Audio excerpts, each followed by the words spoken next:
it going? I am intensely tired today. So I apologize in advance. We're gonna try and do what we do. I don't know, as usual, how much we're gonna get into. Like, I kind of want to just do it the way that it's supposed to be done. All the weather, all the calculations. But we'll see if I have it in me. So don't take that out of context. We're gonna get the web up for the blah. Yay. So this is how it's gonna be today. I apologize again in advance. I hope you're well. We're gonna just start cranking through it and see what happens. I do have story time. We will get to that. So I get to the FBO. It is my commercial check ride. And we start looking at the things. I should have all of the things done. Certification requirements being, which 250 hours total. 10 hours of instrument, which again, I probably have to talk to a commercial instructor about. 2 instructed cross countries, one during the day, one during the night. At least 1 point of landing being 100 nautical miles away from the point of origin, and at least 2 hours.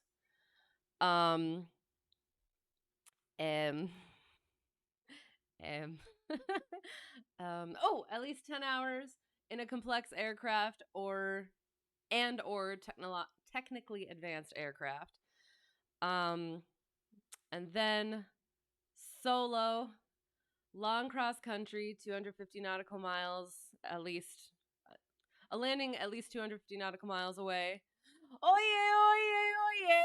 Ghost. Was that how I was supposed to pronounce it? I apologize. Thunder and lightning and clouds and sunshine and snow and tornadoes and whirlpool and tornado and clouds and a sun and an ice cube. Yes. I feel all of those things currently. Okay, things are still working. All right.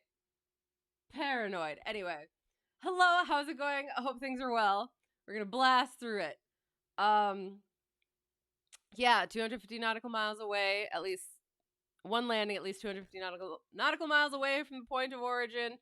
3 landings in total, and at least 300 nautical miles in total. Hurricane, okay. Be prepared for many such mistakes and yes, those things. So thank you for being patient with me as always. So that long solo thing. Solo night stuff. 10 tower takeoffs and landings, and 5 hours total. I finished my 5 hours total. I'll get to that story. It's a doozy. Yeah, so I should have all of the requirements now to go take commercial check ride. However, like I told number 1 instructor, because I told him that I finished up my night solo stuff, and he's like, so when's the check ride? And I was like, yeah, in a while, because now I have to relearn all the maneuvers. So, yes. Well, you know the things, yes, all of the things. Apologies for the things. However, I appreciate you knowing the things. Sorry. At least 3 hours instructed within the past 2 months. Yeah, and record keeping being, at this point, you only have to be writing stuff down for currency, and to get new rating and stuff. Privileges and limitations, basically nothing more than private pilot. As long as you are not also providing the plane and getting paid to act as pilot, you should be fine, except no. It's usually to err on the side of don't get paid. But there's the big list: ferry flights, banner towing, aerial survey, aerial photography, pipeline, and then instruction, and that's its own thing. Yeah. Medical certificates. So, Just go with second class. Under 40 and over 40, valid for 1 year. And then under 40, it reverts to third class privileges for another 4 years. Over 40 for another year. Documents required to exercise commercial pilot privileges. Commercial certificate, medical certificate, photographic identification, Part 68 basic med privileges and limitations. I have yet to actually do the thing. Look at what somebody so graciously put into the chat last time. It has. It's been. It's been. So, but yeah. So it was the 4 years. There's a fuzz. 4 years. 4 years to get the checkup, complete the checklist with, does not have to be an AME, can be a regular doctor. Your regular doctor can be a regular doctor. 2 years completing the course, online course. Not valid currently in Canada. I think it is in the Bahamas and recently is in Mexico. I will have to check on that. It is cannot go above. Oh, well, again. Shortcut. Basic med, you cannot get paid. You cannot act upon commercial certificate things on basic med. So there, boom, done. Dang it. Should do a banner flight with animal faces on them. That sounds like fun. I like that idea. Are you going to pay me? Can you do banner towing in the sim? That would be fun. Distinguish proficiency versus currency. Proficiency is actually being able to do the thing. Currency is actually being legal to do the thing. Yeah. Flying unfamiliar airplanes or operating with unfamiliar flight display systems and avionics. I have a slight-ish story about that. Not personally. Although, we'll get into it.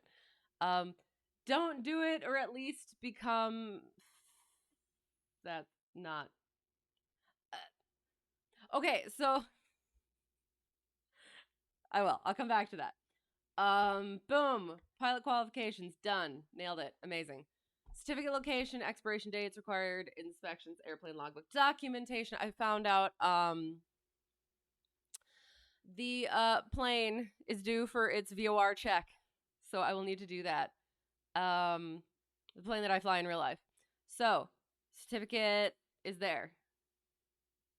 Still have to look up the expiration date. Keep forgetting about that.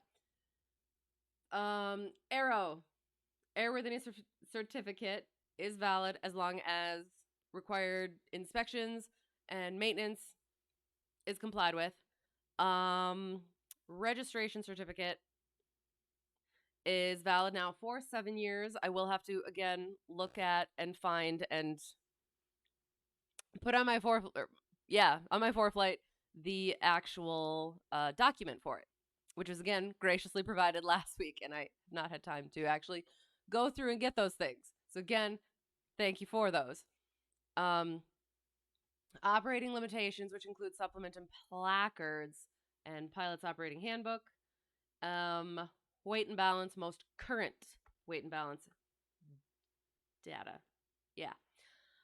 Inspections, aviate, ADs. Yes, ADs. Are required. They're either immediate, grounded until you get it taken care of. Or by a certain point, or recurring, which can be taken care of entirely by taking the required steps. VV is irrelevant. Inspections is 100 hour for rental or hire. I still have to look that up. I'm so sorry. Annual, which is every year.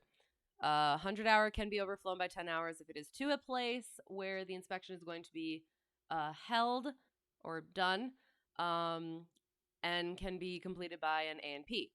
The 100 hour cannot be overflown and must be completed by an A&P with inspection authorization. The annual can take the place of 100 hour. 100 hour cannot take the place of an annual.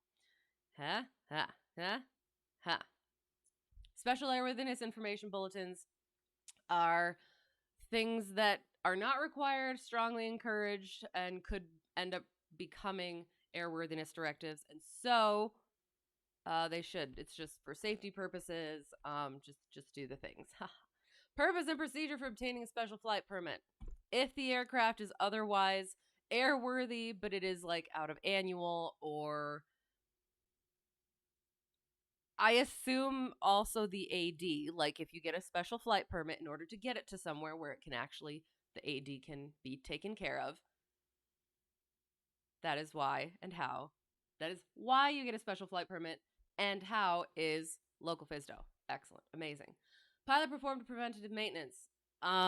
There's a list. Make sure that even if it is legal, you are actually capable of doing the thing. Not allowed for parts 121, 135, and something else. Equipment requirements for day and night VFR to include, okay, so, and flying with inoperative equipment. We'll get to that. A tomato flames, airspeed, oil pressure, altimeter, oil temperature, fuel gauges, anti-collision lights, magnetic compass, ELT, and safety belts. Nailed it. I skipped all the ones that do not apply to, what's it called? The plane that I fly in real life. Yes, that. Flying with inoperative equipment. If it is not in that list. Oh, sorry, flaps. So night is flaps, which is circuit breakers, landing light, which is very nice to have. Even so, it's only required for hire. Do it for safety also. Anti-collision lights, position lights, and source of power alternator. Excellent, amazing. If it is not in those lists for the flight that is being performed and is not otherwise required for the flight that is being performed, can placard it in op, disconnect it, pop the circuit breaker, completely remove it. Yeah. Using an approved minimum equipment list, kinds of operation equipment list. Okay. The kinds of operation equipment list, again, I haven't looked at it since last time, so I apologize again. I think the kinds of operation equipment list is the one that is a manufacturer's list that is often in like a POH. And it's the things that are allowed to be inoperative. And then the MEL is the same thing, except it's created by like a company and approved by the FAA. I think. Pretty sure. I think. But I will check it again and hopefully be better with that next week. Required discrepancy records and placards. I'll have to look at it again. Inoperative equipment discovered prior to flight. Again, if it's not in one of those things, we kind of talked about that. Anyway, locate and describe airplane, did the thing. Determine the airplane is airworthy in a scenario. Hopefully we'll be able to. Apply appropriate procedures for operating with. Okay. Did it. Nailed it. Okay. All right, we're gonna try, I guess. We're gonna try and do the thing. What is the weather looking like around the places? I don't know. Where do we want to go?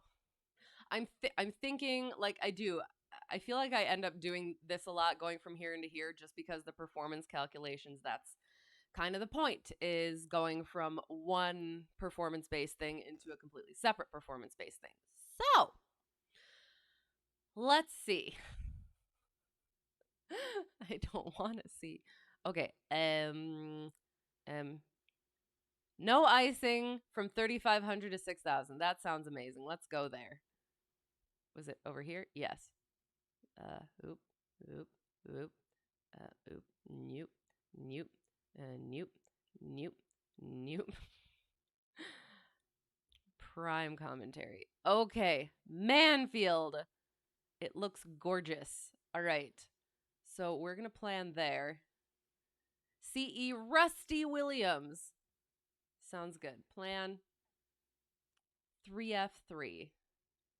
And you know what? There's a Terza there, so we're going to go completely this way. Ooh, that looks interesting. Aerial demonstrations. That is such an interesting, like, look at this. This echo airspace at 700 feet all the way around. Unmanned aircraft operations between CVS, between here, okay, and restricted 5104 Alpha, which is here. Contact cannon approach control for advisories. Interesting.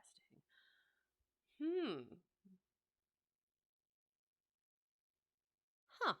It's interesting that they like what are the what determines what makes it I'm sure I probably should know this. What makes it like specifically restricted versus caution, do this thing and just don't have literally anything around in here.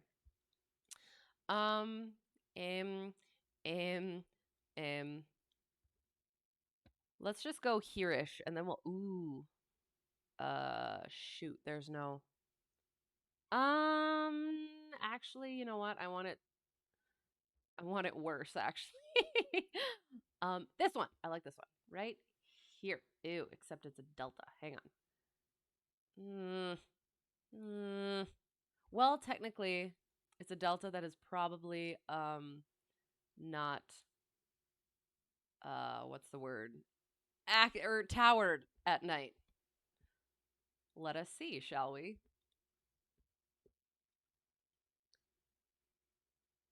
1300 to 0100 Zulu.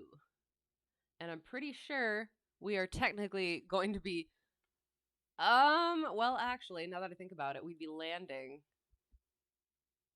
It's a long way. Moriarty. We're going to go there because Sherlock. K0. Well, again, not going to go there, but, you know. That seems fitting. 3F, 3 Foxtrot 3, and 0 Echo 0. Perfect. Amazing. We're doing that. Doing that. Okay. So, first we're going to figure out what our altitude is. We're going through a Terza. And we're going to have to stop for fuel somewhere. Like, honestly, I would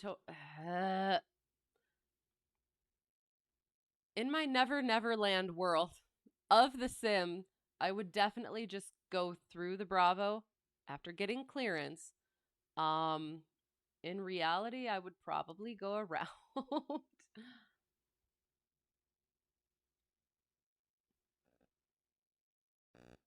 So we're gonna go like that.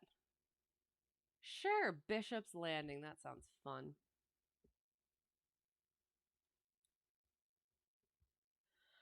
How far is that? We'd still be going through the Terza, but again, hopefully we would be, well, high-ish. Oh, and again, it needs to be planned to the first fuel stop. So, that's what we need to do. Hang on. And technically, we should probably be doing performance calculations first. Dang it. Okay, hang on. 169 nautical miles. I think we can make it further. And I think we're going to go like that. Can we, right here, plan there?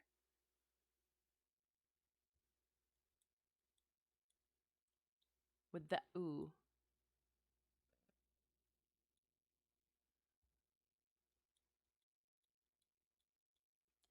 So 161 nautical miles.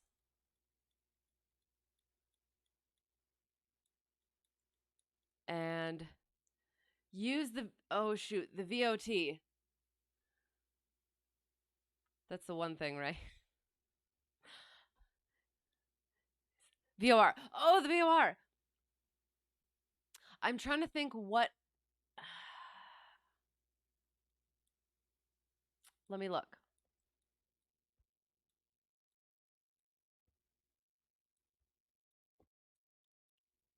You mean go VOR to VOR? Because to be quite honest, that would, yeah, probably take a lot of time. You hit T by mistake. Okay. I mean, there is a VOT. That's the VOR check thing. I forget what it is. Kickapoo.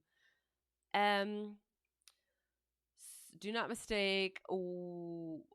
Shepherd AFB Wichita Falls Muni for Kickapoo downtown.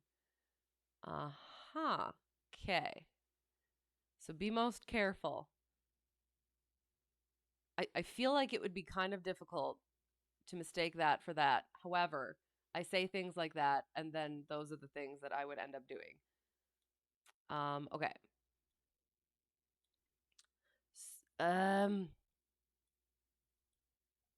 Sorry, I was trying to figure out fuel stop. 161, 169 is. How long is it gonna? You know what? You know what? You know what? You know what? You know what? We're gonna. I'm gonna use Preflight because it makes it easier. I'm sorry you can't see it, but I will hopefully be thoroughly descriptive. Sentry battery low, 5%. Oh my gosh. My frickin' Sentry keeps like staying on because the button is stuck. Ah, well. Okay, so where are we going? Where was the class Bravo I was trying to stay out of? It was a GGG, Kilo Golf Golf Golf, East Texas Regional. Just kidding, that's a Terza. Hang on. Pretend I didn't say a word. Dallas Fort Worth, actually. 5%, that's enough? Yes, exactly. I don't think I've flown or willingly flown with less than like 50%. You know what? Make it like 70%.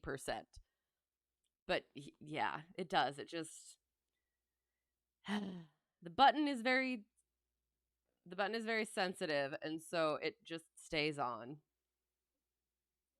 And so that's why my first solo outing, I got into the plane and I was setting everything up, and I set my Sentry up, and I try to turn it on, and it's not on. It's not turning on. It's because it's dead. Frickin' thing. We are flying today at probably that time. There. Forecast unavailable. Pourquoi? Definitely not going to go 1500.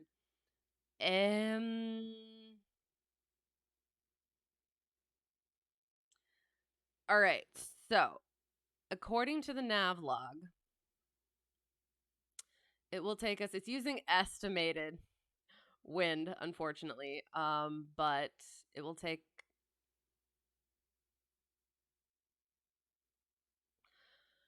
three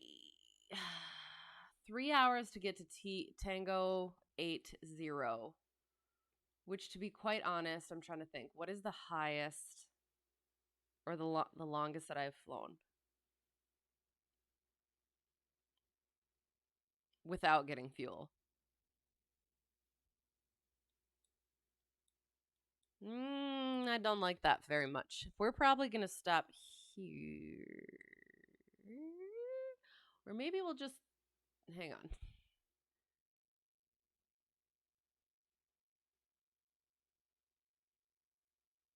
Well, and again, the thing is I want to go here instead, actually. So we're going to go here. Plan.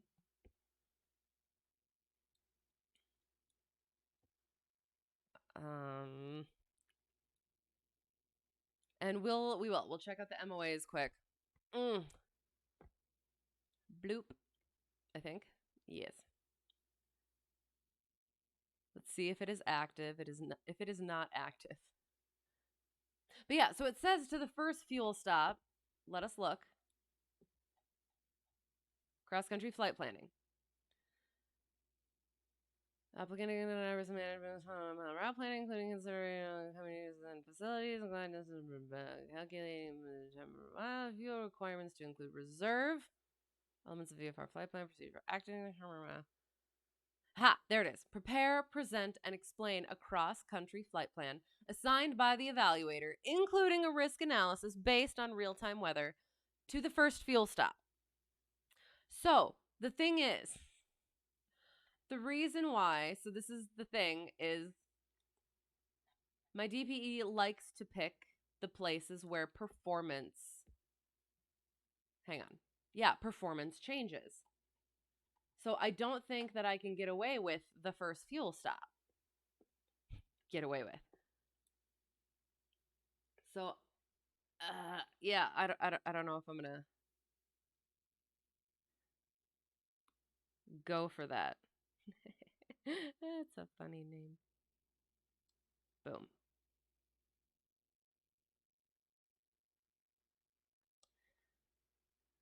So yes, okay. So if we go there, that is an hour 47 minutes.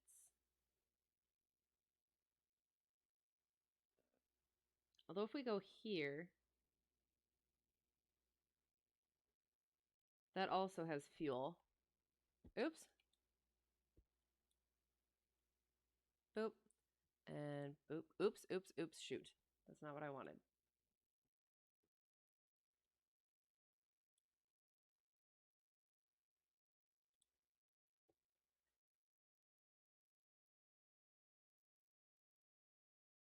Oh, So, again, I have never flown through Class Bravo. What altitude would they like you to be at? If that makes sense.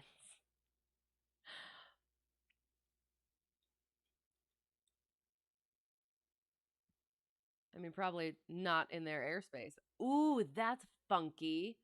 Okay, so we have up to 10,000 here, but in the middle, we have up to 11,000. So our cake has a trunk. So it's more like an upside down Christmas tree. Am I correct? Oh, well, and then this also, and then that also. So it's just this little bit here. Huh. Interesting. Okay. So I kind of want to remove this one.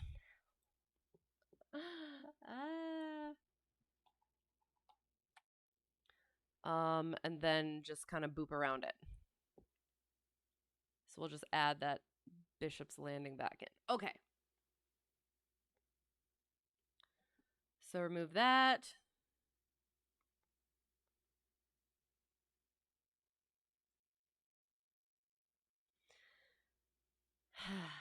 All right. So according to this, from there to there to there is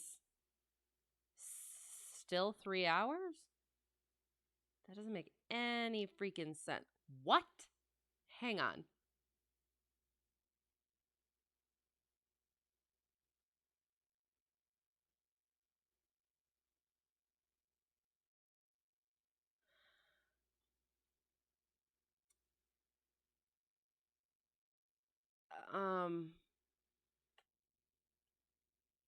I feel like I'm reading this incorrectly.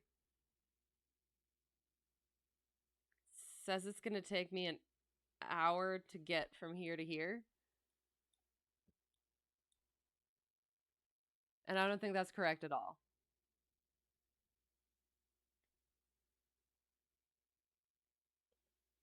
Oh, to there. Oh, okay. So it's 2 hours.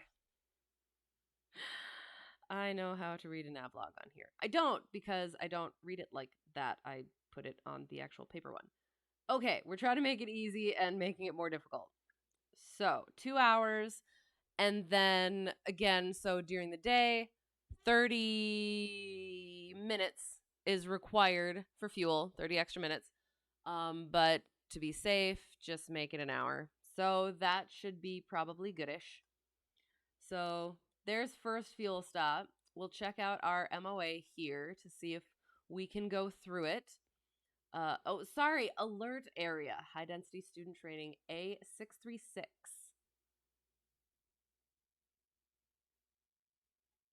There. Okay.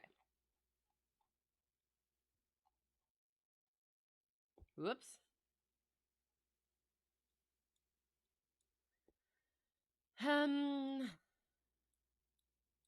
Those are MOAs. A636.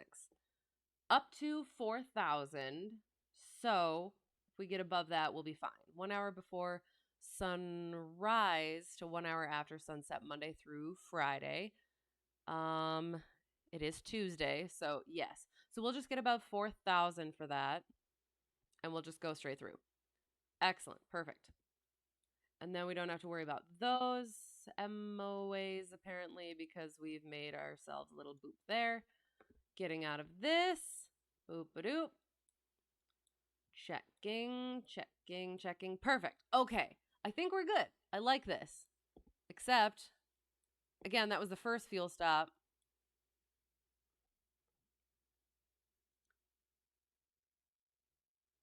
Is this exactly the flight plan that I have in there?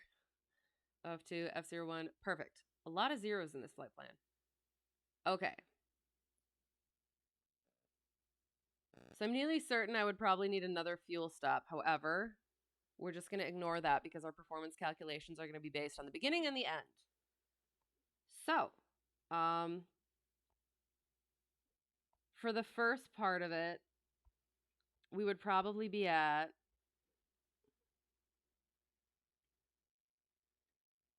so we have a 32 there. And we have, if we wanted to go above the Terza, we're going that-ish way. So 8,500 will make it. How about that? That sounds like a plan. 8,500. We're well above that. Let's see if we can make that good for the rest of it. And again, I don't have sorry. 10,400. So 8,500. Would that work for us? Flying this tonight on the simmer? No, we are not. We're going to plan it. We're going to calculate the things, and then we're going to go do a bunch of maneuvers. As per usual. No, we're not flying this even. No, that's a long time. So yes, we just want it. I'm just trying to teach. I can speak tonight. Clearly, I'm sorry. Kind of looks a little bit like Pac-Man. Just like a less aggressive Pac-Man. I try to do this like kind of ish like how DPE's gonna have me do it, sort of, I guess. So, it's basically from where we are. So that's why we start at the place that we start, and then give a place like hundreds of miles away that has a really, really terrible performance calculations, and then, yeah, work out the math on that. So 8,500, I think we will potentially be okay. 8,500, 8,500, 8,500, 8,500. Yes, I think we'll be okay. We're going to go with 8,500. It is VFR. Amazing. Excellent. Yay. What am I doing? No, I do want that probably. But I want this first. I have to undo that. Pac-Man, darn, no emoji. Oh no, darn. Yes. You could do just a pizza slice and then it would be a reverse Pac-Man. Because then it's just a piece that's out. Oh god. It's not funny, but it is. T800F2 F01 0 Echo 0. Okay. Go. Perfect. It's yes. Reverse and slightly turned Pac-Man.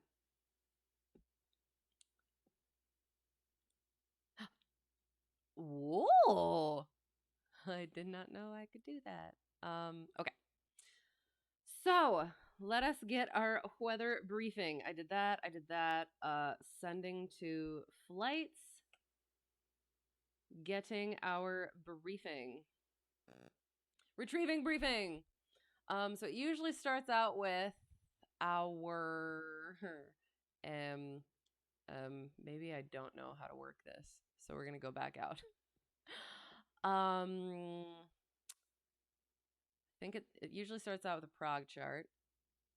No, it doesn't. Hang on. That's that, which we'll maybe get to. Oh, we have SIGMETs.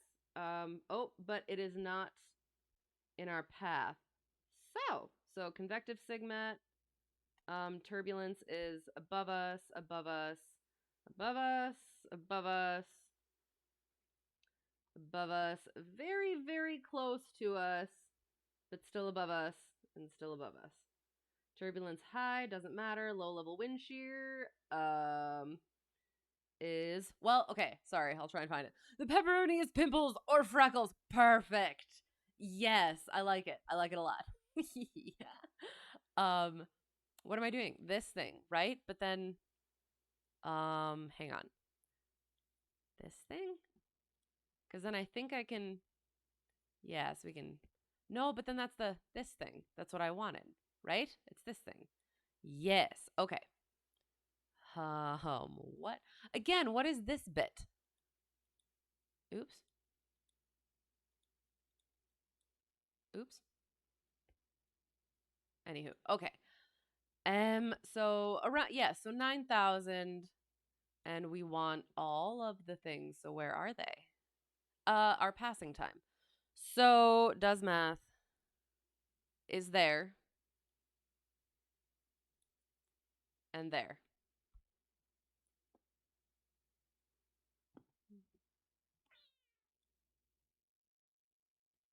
There should be more than that, but I guess not.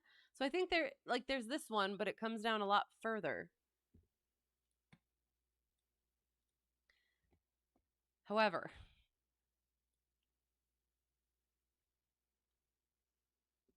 aha, kind of. So yes, I think I saw this one, so we'll quick read it. Convective SIGMET for Charlie. Valid until 0455 Zulu, LA, Texas, and coastal waters from 30, tops to flight level 340. 34,000. Thunderstorm moving from the east at 10 knots. So, again, it's below us. We should be fine. However, I don't know. It could be throwing stuff up there. Those are our points.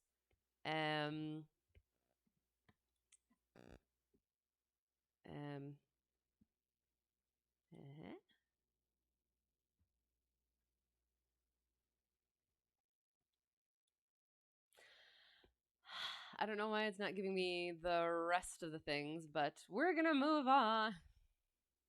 There are some, like, there's low level wind shear.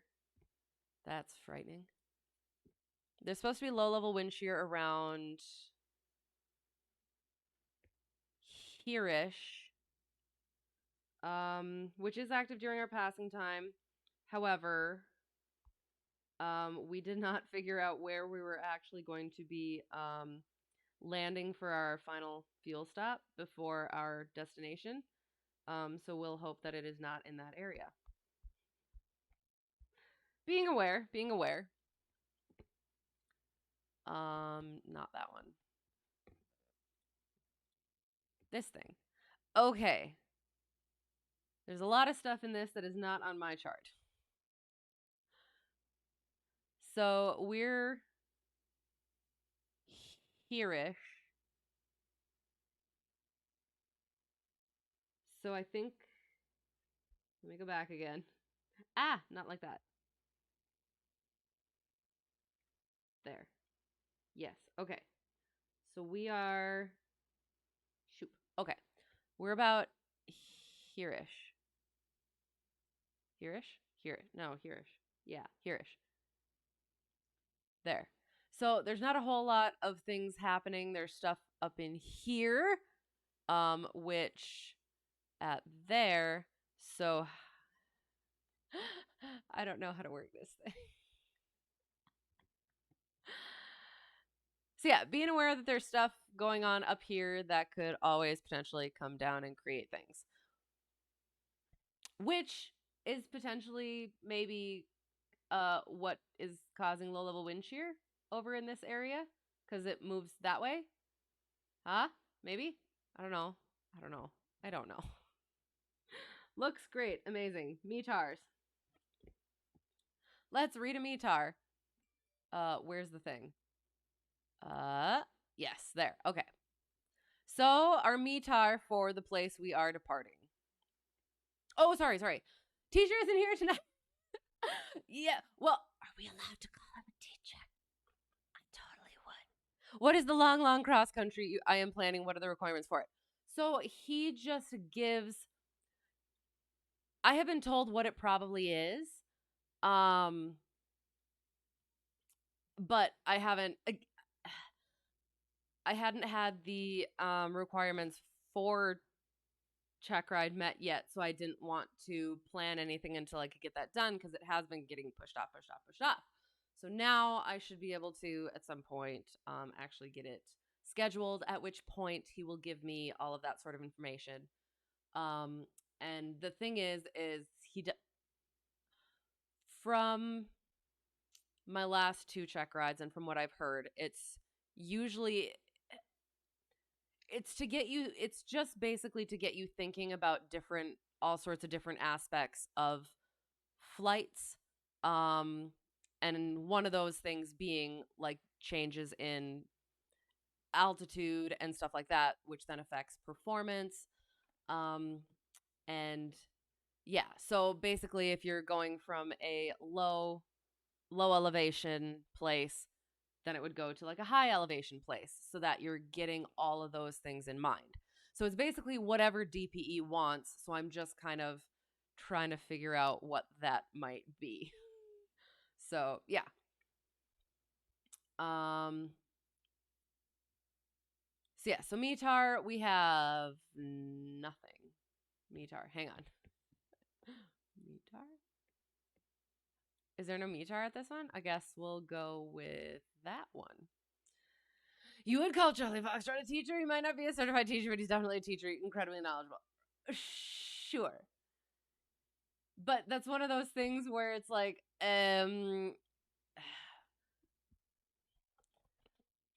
would people who have, what's the word?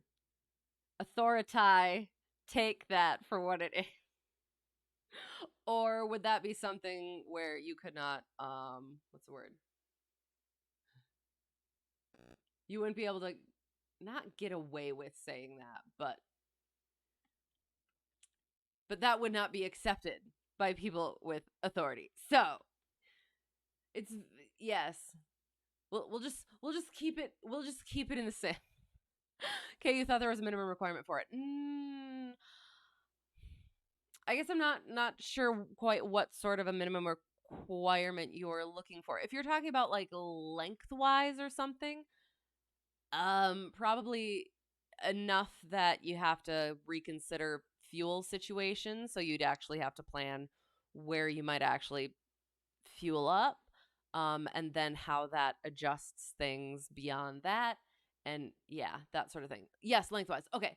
So yes, I'm guessing because the private pilot one, I'm pretty sure was within flying distance without a fuel stop.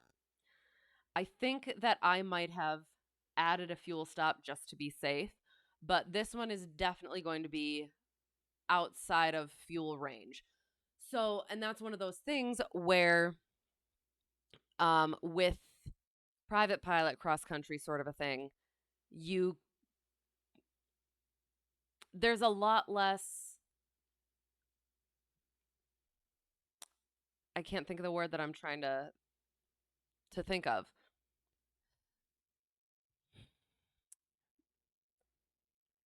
The private pilot thing is more fluid in that you have more choices that you can make.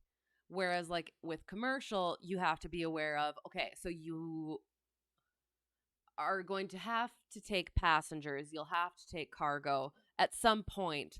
So, those things aren't something that you can kick off the flight, likely. You're going to have to worry about your fuel more so. And so you'd have to be like, okay, so I have this much cargo, I have this many people, so I can only have this much fuel.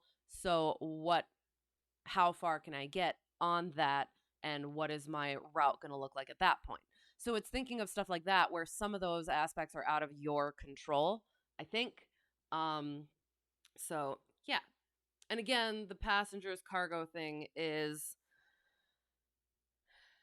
I believe those are specifically you need certificates and stuff for. So, yeah.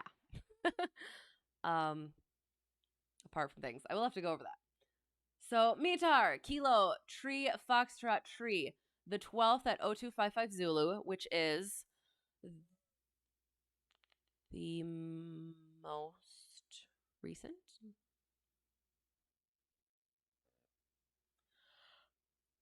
Ah.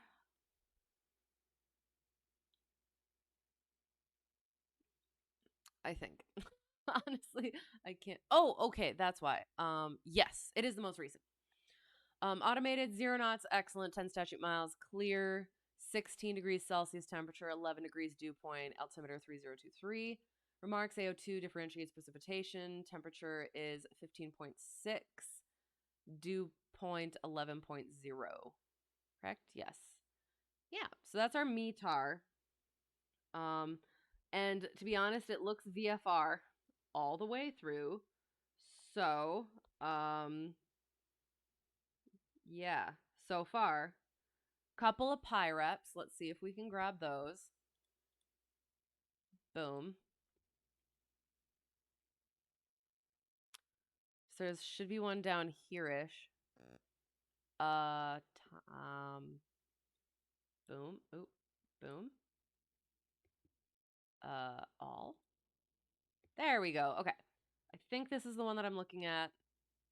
Boom. Pyrep. DTO. So it's outside of that airport. UA, so it's not urgent. Over the airport, KDTO. Time 0213. Flight level 3500, type C172, and negative for turbulence. Excellent, amazing. Down here, so that one's close to us, so that's nice. It's 3500 though, so we're gonna be at 8500. This one's a bit further down, so we'll just kind of ignore that, to be honest. Turbulence is negative anyway. Good. Let's check this one. This is at our altitude. Ooh, yuck. We'll look at that one in a bit. ALS, so over KALS, time 0215, flight level 8500, type H60, turbulence negative. Nice. Looking good. This is yucky. Urgent PIREP, UUA, pub over pub, the 90-degree radial, 2 nautical miles along it. Time 0217, flight level 6000, type PC12, turbulence moderate.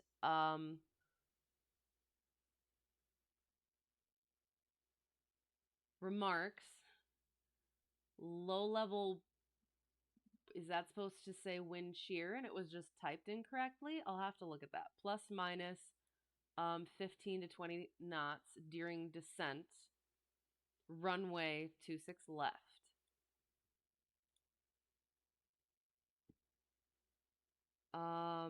I always think this says rhyme. This is for coast.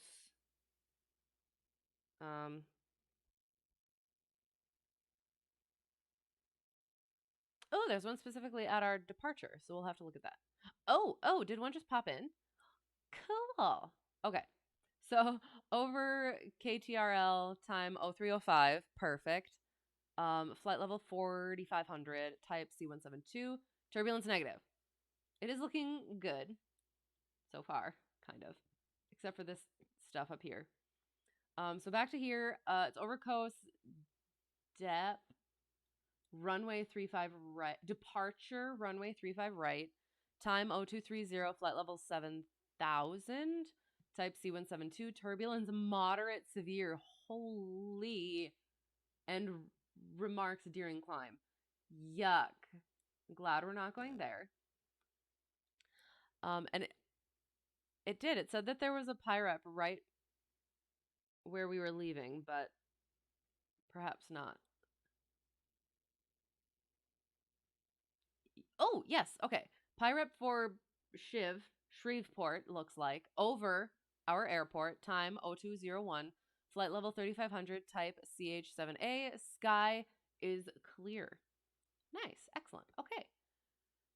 So all that's looking pretty okay. Nice, nice, excellent. Okay, PIREPs. Clouds are looking most excellent as well. Um, we will potentially be going on this flight here. Clouds. Bop. Ooh. No. No. Yeah. No. This one. This one. Okay, sorry. Yes, it is looking good.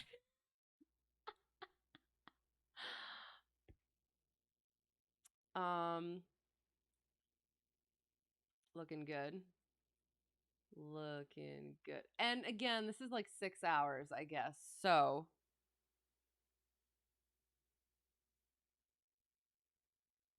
2, 3, 4.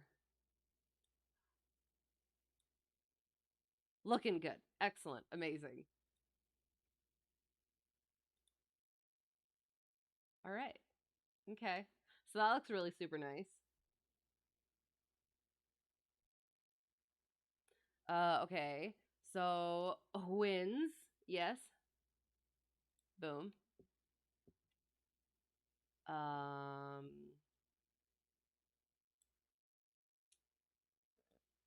so we're gonna, gosh darn it.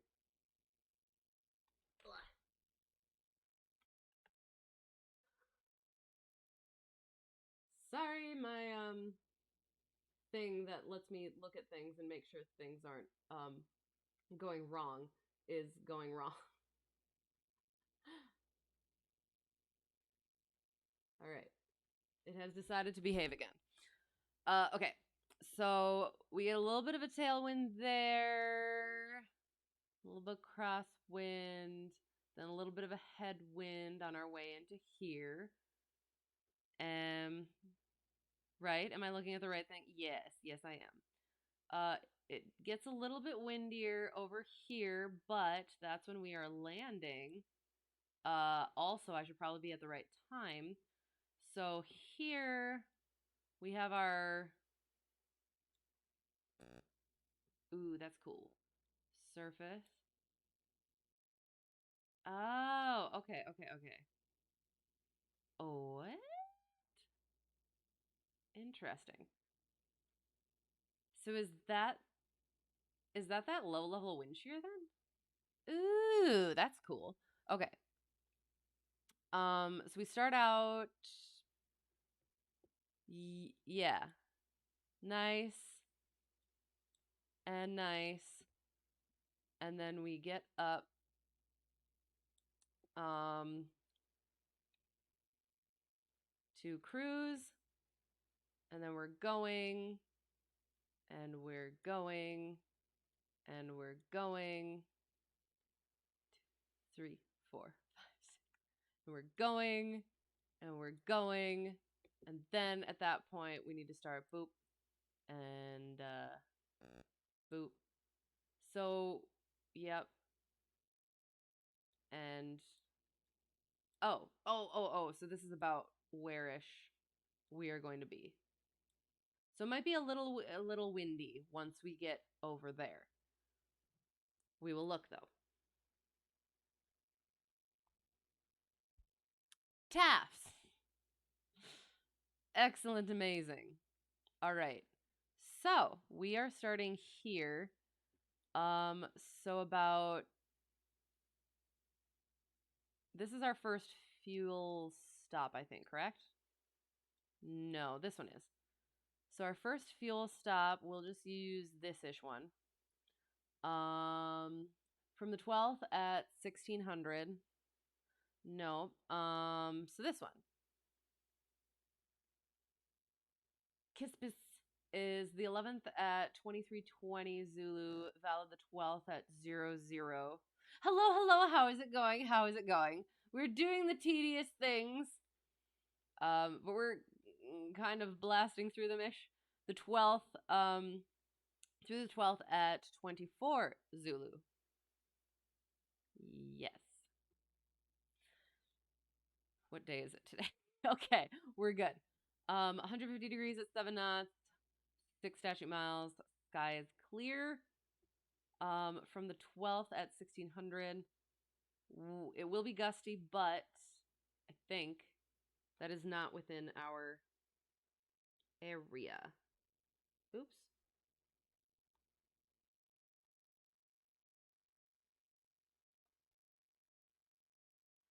Or not within our area. It's not within our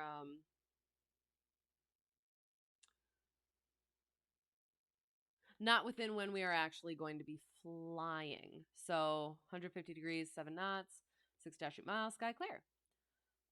Somewhere in here we would have to do another fuel stop, but we're gonna ignore that and do this instead.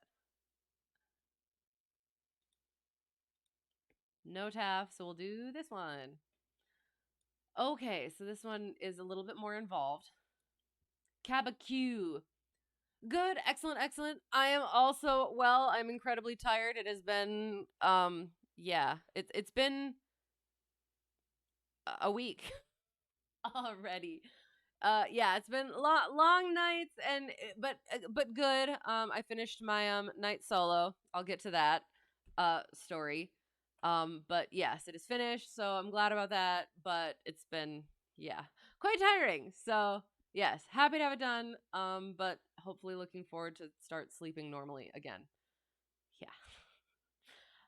So yeah, so this one we're gonna get there about 900 Zulu, I think is what we figured. Yes, 900 Zulu-ish. So, the 12th at here-ish. 130 degrees at 8 knots, 6 statute miles, few at 12,000. If we get there somewhat later, that's not a big deal, apparently. Temporarily, though, we have between the 12th at 0000 and 0100, we've already passed that. 190 degrees, 10 gusting, 20 knots. Please correct me if I'm wrong with that. I'm trying to think. Right? Yeah, I think I'm correct on that. So it is. It's looking quite lovely. And I kind of don't like that. Because then it's like, oh, what am I missing where I should say no go? And we kind of looked at the winds, actually. So ignoring that.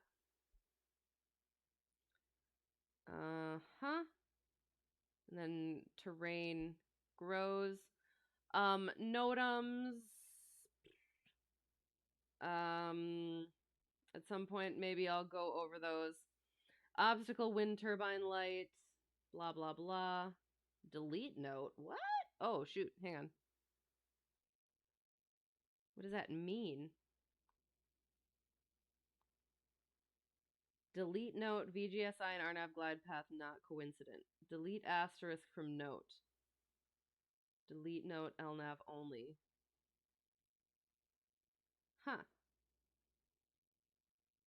Oh, okay, that's for a approach, sorry. Vortag not maintained, DME not maintained. Is anything closed? Oh, TRL comms ETAF 122.8 changed to 123.075. Interesting. Uh-huh. We went over the airspace kind of ish. Okay. Lots of obstacles. Okay. We did the thing. All right, we're going to say that that's good and move on. So apparently we would be, what's the word? Flying this, I guess.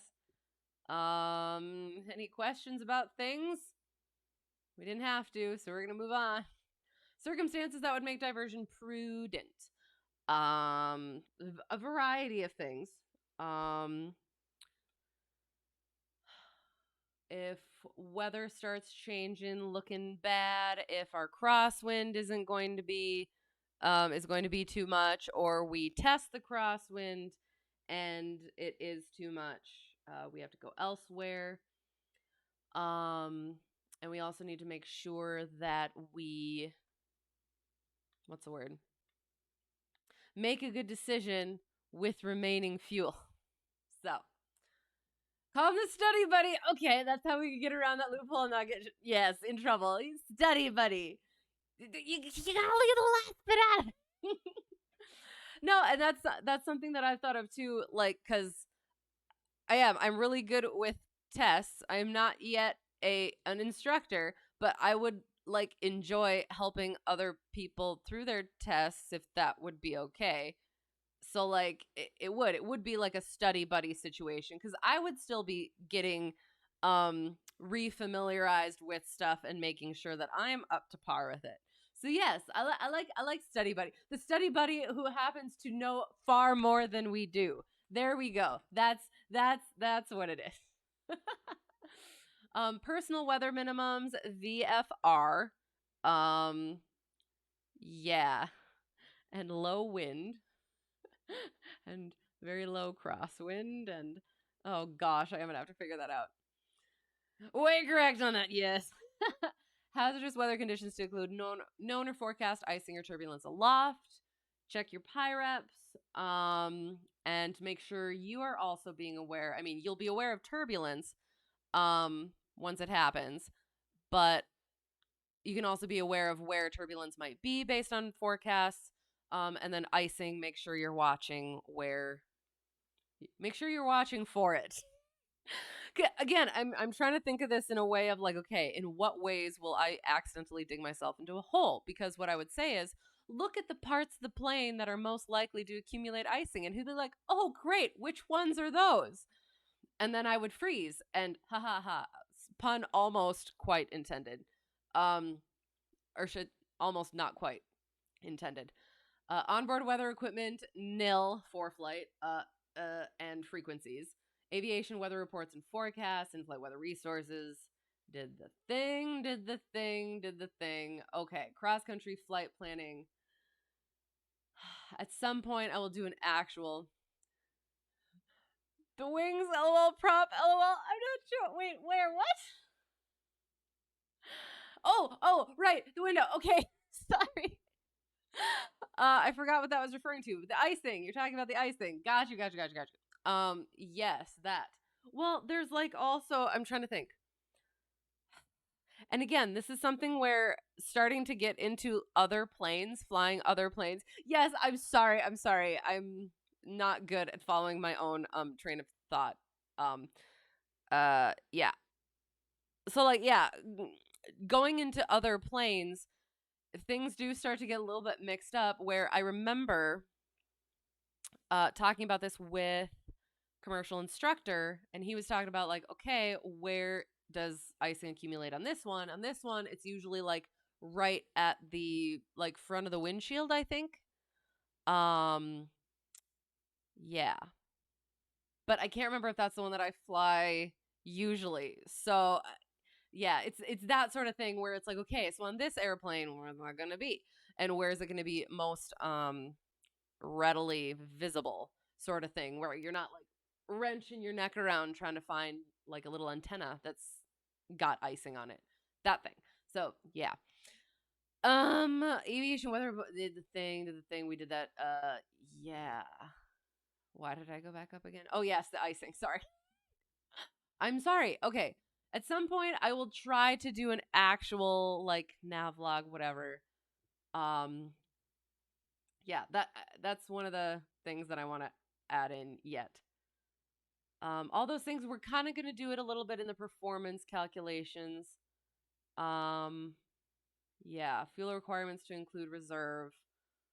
Yeah, elements of VFR flight plan. PAVE, pilot, aircraft, environment, external pressures. So, pilot, I am safe. Illness, medication, I am safe. I know how to spell. Um, Stress, alcohol, fatigue, and emotion, eating, exercise. Being aware of all of those things, making sure that you're good in all those areas.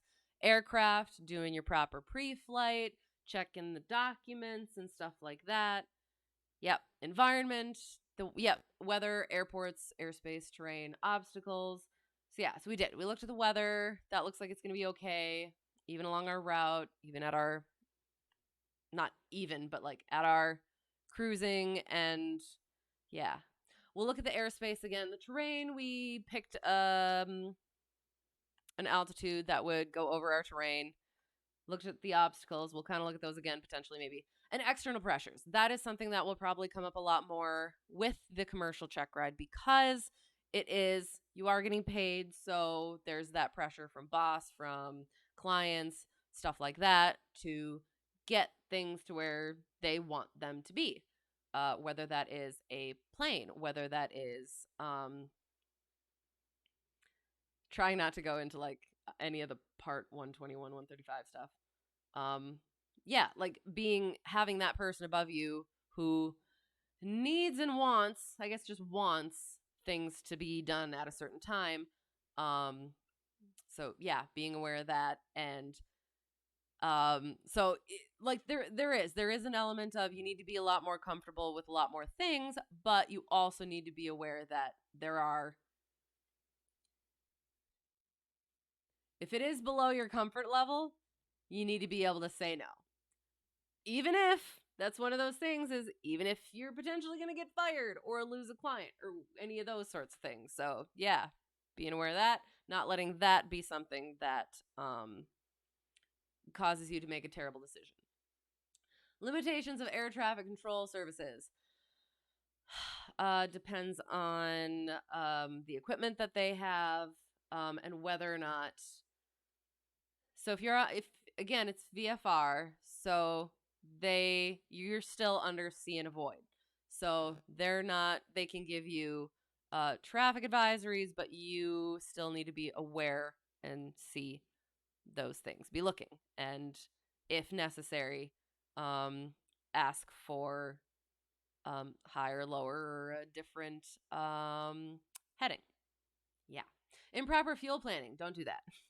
But again, that'll come up more because of the needing the people or the cargo or something like that in the plane. If that's the type of paying you are getting, or that sort of job that you have, you need to be aware of that, and your fuel needs to be there was this one, sorry, I just remembered the Mayday one, where it was something like they thought that they were looking at it in I want to say it was kilos, but instead it was in, I don't know, like they thought that they were looking at it in gallons, but they were looking at it in pounds, or they thought they were looking at it in pounds and they were looking at it in gallons, and stuff happened. I don't think that one ended well.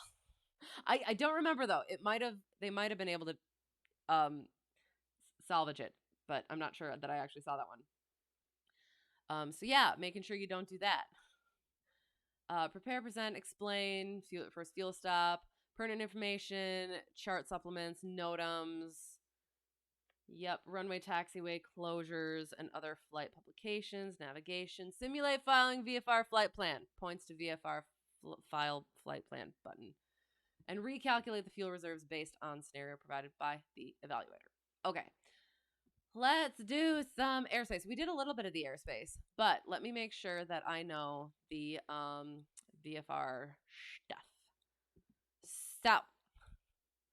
So, Echo starting at 700 feet.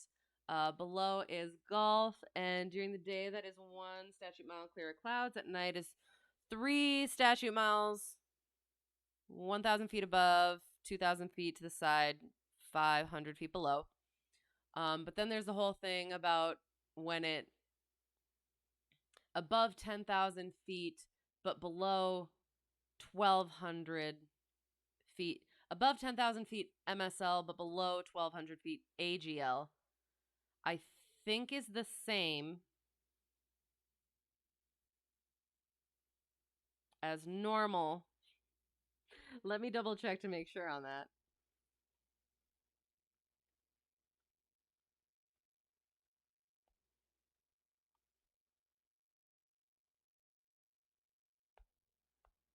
Where is it?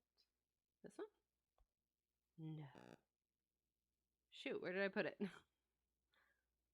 That's it. Yes, it is. Okay. So class golf at or below 12,000 feet AGL. Good, good, good. So at or below 1,200 feet AGL is just the 1 statute mile, clear of clouds, 3 statute mile. Yes. So that is across the board. If it is above 1,200 feet, then things start to change. If it's below it, so it's above the 1,200 feet AGL, but below the 10,000 feet. During the day, it is 1 statute mile. During the night, it is 3 statute miles, and at night, it's the 152 or 125. If it is above 1,200 feet and above 10,000 feet, it's the 1,000 above, 1,000 below, 1 statute mile horizontal with 5 statute miles visibility. So, and that doesn't usually happen. There's very few places in the continental U.S. that does that. There's more places in Alaska that does that. So I don't fly in Alaska currently, so we're just going to ignore that for now. So then the class Echo is the 3 statute miles, visibility 125. Above 10,000 is the 5 and the 111. Yes, excellent. Okay. I think Bravo is the only one that changes that, and that's 1 statute mile clear. 3 statute miles and clear of clouds. I should have known that. So yeah, so it's just like golf airspace, but you need that higher visibility. Excellent. Okay. Yeah. So this is all echo, echo, echo, echo, echo, echo, Bravo. We're ignoring that and going around it. Echo, echo, echo, echo. Yeah. Lighted tower above 2,000 feet. Let me look. Whoa, that is not what I wanted. There we go. Sorry. That was frightening. And when in doubt, legend. So yeah, so the tall ones, where are you? Oh, it's 1,000 feet and higher AGL. These ones are above 200 feet and below 1,000. Oh, and above 299 feet. Oh, in urban areas. Interesting. Okay. Groups. Obstruction with high intensity lights. Part-time. Wind turbine. Farm. And then yeah, the one that I like is this is the altitude that your altimeter will read when you hit the top of the structure or obstacle. This is how far you will fall by the time you hit the ground. Yeah. So that's how tall it is. That's how tall it is. That's the altitude at which you'll hit it. Yeah. Yeah, we went over the airspace weather minimums. Then the one thing too is the SVFR, the special VFR, which during the day that looks like Mickey Mouse.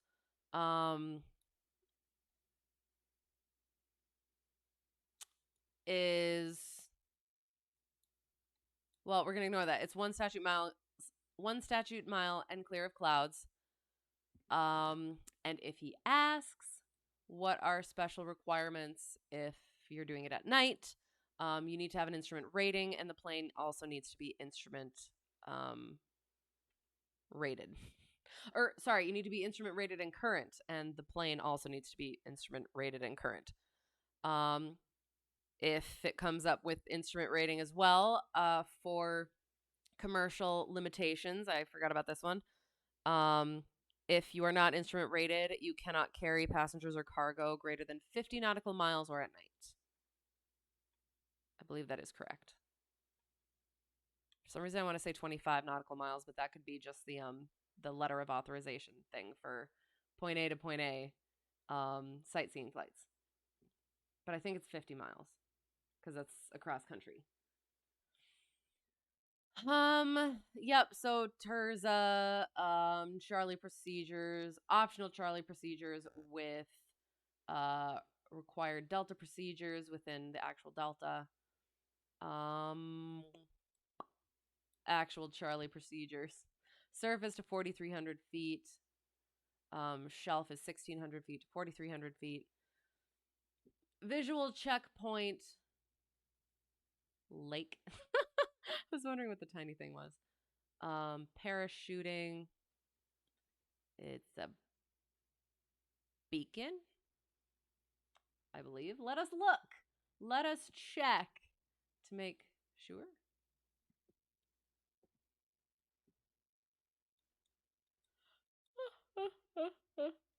Apologies. Rotating airport beacon in operation, sunset to sunrise. We did it. We did it. Okay, excellent. Anything else that I don't usually use or know or NDB? There it is, the little dots. I saw the one thing was kind of strange over here. So frightening. Where is it? We got a Vortec 1117.15. MOA, Echo, Vortec, MOA. MOA, surface, Echo to the surface, fuel. MOA, you technically can fly through it, must be even more highly aware than you already should be. Good idea to check to see if it's hot and or just be in contact with the controlling facility.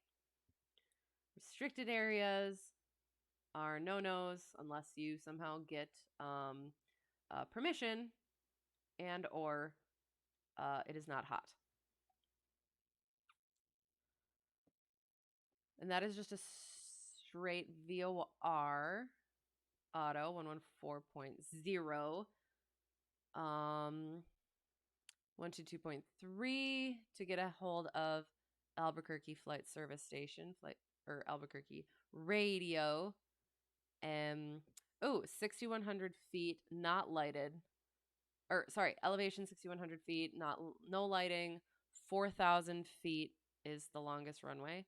122.9 for CTAF, and it is a grass runway, no fuel. Not private, though. This one is private. 5630 for the elevation, no lighting, 7,300 feet. Really? Seems quite long. Anything else of pilot controlled lighting because the star, glider operations. AWAS 3 PT. We're going to ignore that. It has an AWAS. You can get the weather. I don't quite remember. Like, this is one of the more where it gives a lot more of the information. 118.55. Anything different? Right pattern on runways 13 and 21. Let's check out why, kind of maybe ish. So 13, right? So we're going there.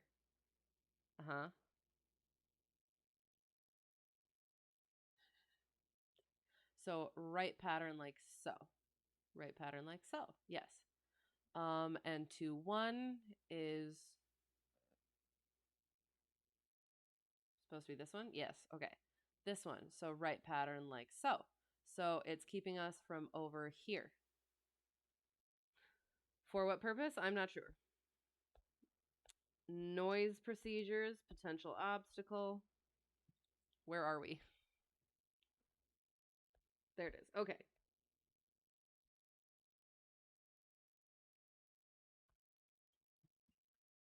Kind of curious now, actually. Talk about 5%. Oh no, your battery is currently. Oh no. Well, that's even worse because you can always get. Phone has a lot more functions. Oh no. Quick, plug it in, plug it in. Boop boop boop boop boop. Parachute jumping, full serve, blah blah blah. Close to aircraft. Frequent military. Aircraft radio. Ooh, aircraft radio required. Interesting. Okay.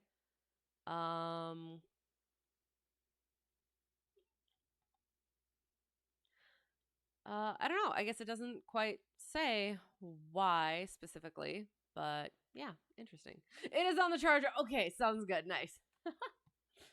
Okay. I don't know. This is towered. This is not towered. Magenta versus blue. Oh, this bit. It's a river, but not always. I think this bit is like swamplands or something. It's like a swampy area. Higher elevation. National park or wildlife preserve or something like that. Recommended, strongly recommended.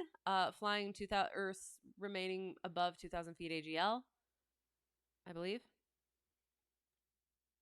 Yeah. Cool.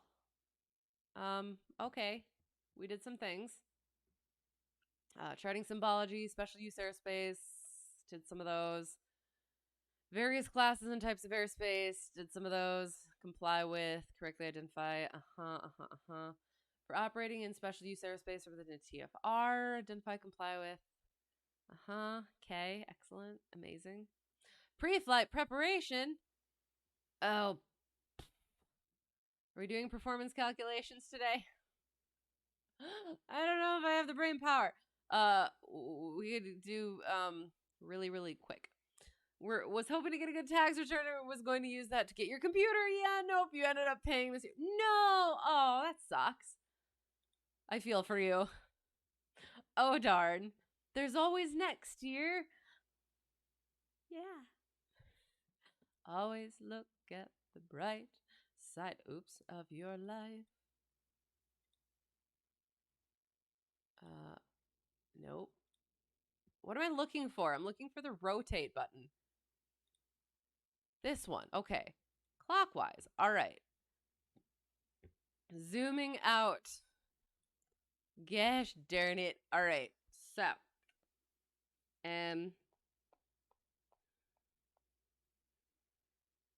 it's okay. So I'm going to skip all this. We're going to do it as 2,000 pounds.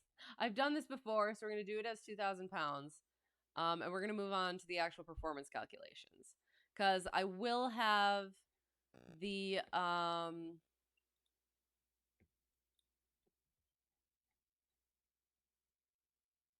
no. That's what I wanted. Okay. So we're just going to do it here. And we're going to do it kind of worst case scenario in some instances. Like we're going to go headwind of 0 knots. What's all this? We're doing performance calculations. Hello. How's it going? How's it going? We're doing it quite quick. We're skipping some of it. And we're trying to do it like as quickly as possible. We'll do a little bit of interpolation, but otherwise we're just going to kind of blast through it as much as possible. So, takeoff data. We're taking off. Let's look. Where is it? Okay, so we're taking off from over here. You know what? I need to start picking airports that have like exactly 2,500 feet elevations. So, 324. Do I really want...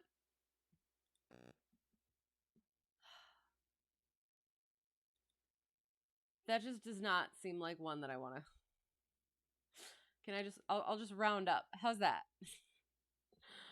Sea level at 59 degrees. And we should also check what the temperature is. So, current temperature is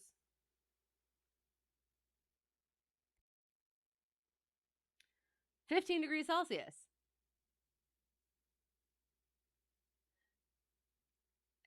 Am I insane or isn't that standard? I'm pretty sure it's standard. So, excellent. Our total to clear, we're going to go worst case scenario 1095. Where's my marker? No, I want red because then it pops. So, we're just going to go with it. 1095 and maybe like round up a little bit. I mean, that kind of is rounding up. I'm trying to think. Okay. So 324 or 234? 324.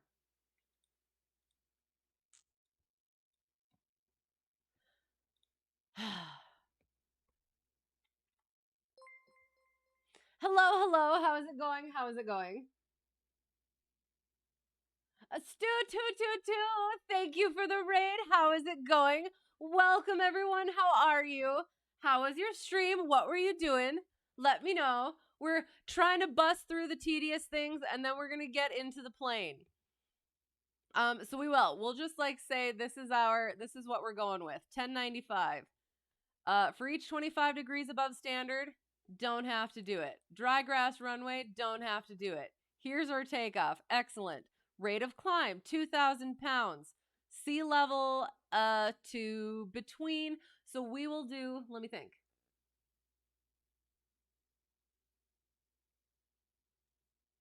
I'm trying to remember how, yes. We're going to do this right in the middle. No, we'll interpolate this one. You flew VFR up in the Great White North. That sounds fun. Why did you decide to do that? Was it beautiful? I bet it was beautiful.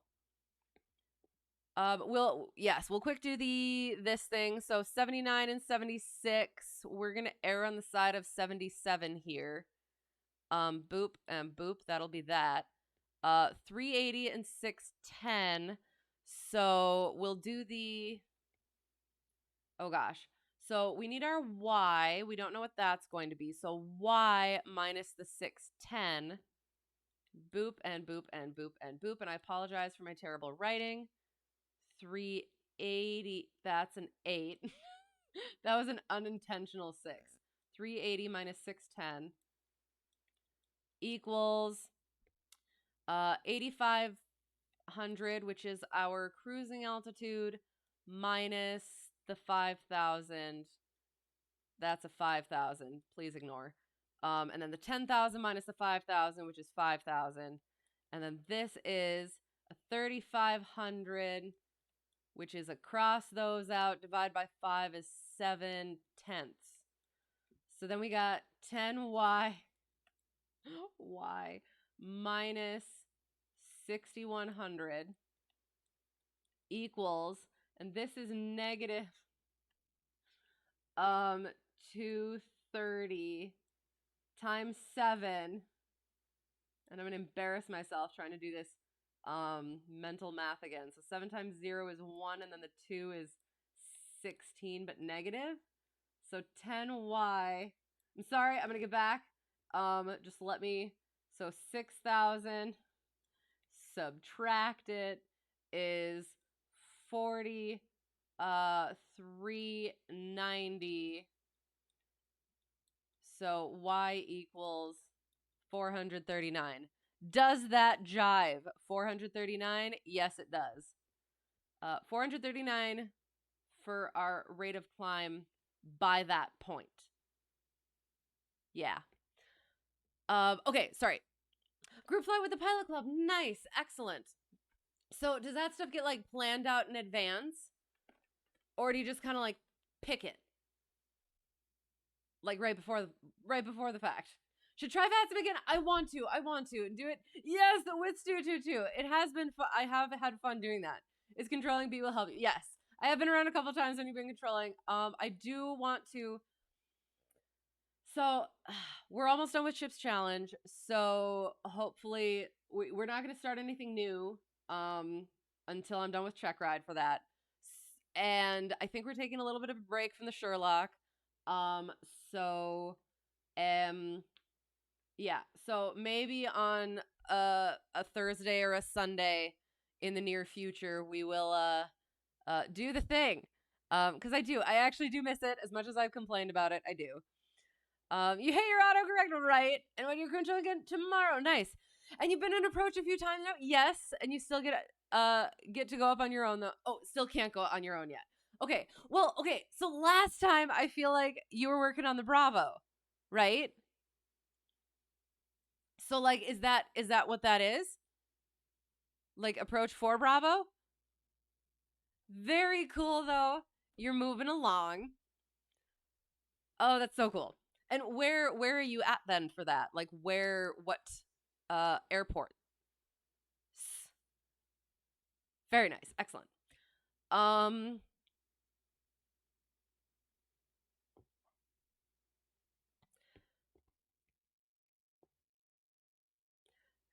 so yeah, so and I am probably going to have to so so by the time we get to 8500, this would be our climb speed. This would be our feet per minute. And our gallons used to get up to that point, that's probably what we should have interpolated, but I don't want to do it again. So we're just going to eyeball it. So 2.2, or so it's 7/10, basically. Maybe, kind of, maybe, kind of. Add it together in 7/10. Let me just quick do the math. Okay, you can do many airports, you just need to be monitored. Excellent, very cool. Well, and I'm sure it is nice having somebody there for if it gets either busy or people get strange when you're first, well, not when you're first starting to work on it, but while you're still kind of getting used to all of it. Math. So we're just gonna, yeah, we're gonna try that. So 3.6. No. 3.6 minus 2.2 minus 2.2 equals times 7/10 times 7 equals divided by 10 equals 0.9 or 8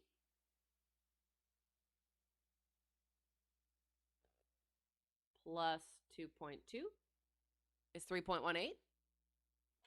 So 3.2 would be right in the middle here. 3 point, that is a 3. I made a 3. You saw me make a 3.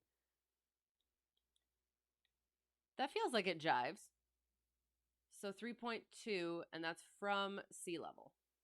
So by the time we got to 8,500 feet, we would have used 3.2 gallons. And then just round up to be safe. And for hot weather, decreased rate of climb, it was standard earlier, so excellent. But for hot weather, decreased rate of climb 20 feet per minute for each 10 degrees Fahrenheit above standard day temperature for particular altitude. Excellent. I am probably going to have to go over this and make sure I'm actually doing it right with commercial instructor. Hopefully he knows how to use this one. Okay. So one more performance calculation, and then we'll see what what the rest of the ACS has for us. So our cruise is right in the middle here. So we'll 2,500, 2,600. So we'll go with 2,500, I think. Maybe. Hang on. Limited to 75% power.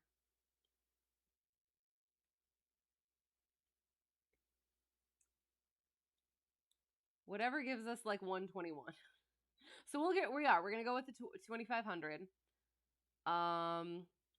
And gallons per hour, we still go with 8. So we'll just round that up. Endurance will be slightly less. So we'll go with that for the what's it called? And we'll just round it down to 5. How about? And then range in miles. See, and again, I do not think this always seems like it overestimates how long we can go and how far. So definitely going with the lower. Yeah. And maybe I just haven't flown long distances rather than just doing maneuvers and stuff for 3 hours. But yeah, there's our performance calculations. Hello, how's it going? How's it going? Tips ponytail, because I do not currently have my headset on. Yeah, so there's that. Oh shoot, sorry, one more thing. Landing data. Boom. Okay. 2300 worst case scenario. And our landing data is 60. Let me look. Doop doop doop doop doop doo.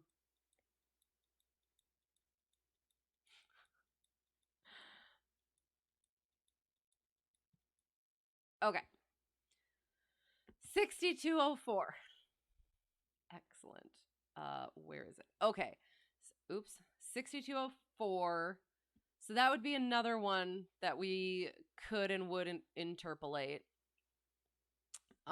So y minus, we'll do the 1385 to really round it up there. 1385.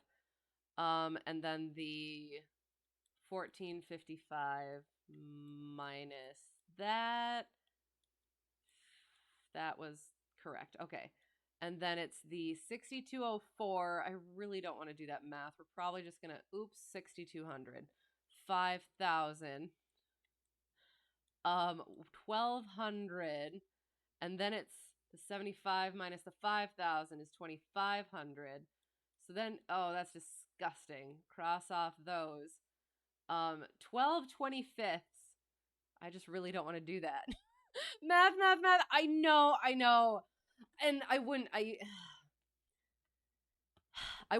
usually, but I have had to do this during Checkride, and I have messed up a couple of times, specifically because one of the things is making sure to do the notes.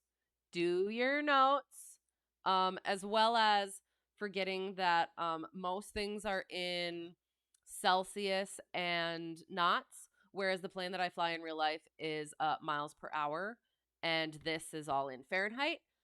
So I kind of got turned around on that bit on my instrument check ride, and that was embarrassing. So yes, so trying to make sure that I'm remembering all of these things. This is how we would interpolate, and then we would do the math. We did the interpolation earlier, so we're just gonna wing it.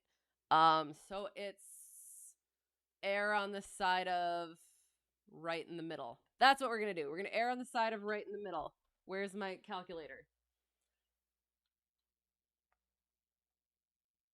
Right? Yes? No. No. Hang on.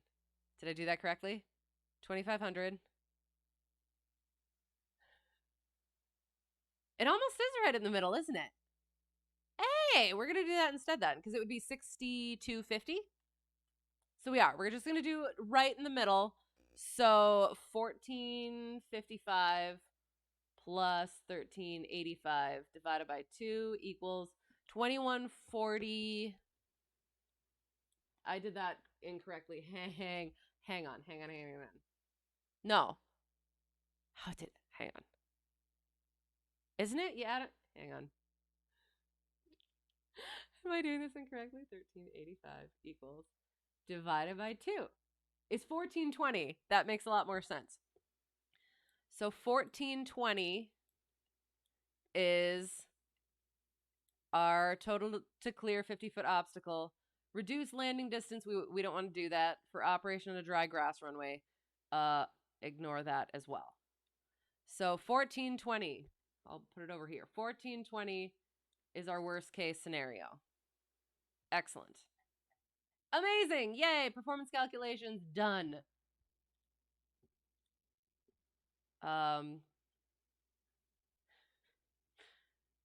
all those things. Yes, make sure that your center of gravity is where it needs to be. There's if it's fore and aft, and I don't want to think about that right now. So, I haven't gone into these things again yet. Now that I have night solo done, I will start doing that. So, we're gonna get in the plane. Yay! I haven't started the sim. I have to start all the other things because I have story time. So I'll get all the things up, make sure they are working. And while the sim is beginning, and then hopefully is not going to throw my entire stream off, I will tell. Story time. Oh no, there's a new version of LittleNavMap, but we're going to ignore it for now because it works just fine as it is at the moment. Okay. Da-da-da-dum. All right, so I have finished night solo requirement for commercial Checkride. Been working on it. Was going to finish it last week, but the my home airport was messy, so planned to do it this week because hopefully it was going to be better this week. And over the weekend, also happy Easter. Hope everyone had a lovely weekend. Why can I not hear things? It is very low. There we go. I had a lovely weekend. It was a lot of late nights and stuff. So yeah, I'm very tired right now. But not only for that, we're getting there. So over the weekend, I heard and saw the plane that I usually fly flying around. So I was so excited. It was doing it a lot. I was like, okay, so it's good. The runway's going to be good. I'm going to be able to crank it out come Monday, and it's going to be great. So I texted the owner of the plane and the airport yesterday, being like, all right, we good to go? And he's like, taxiway is still sloppy, but I will tow you out there. We will get this done.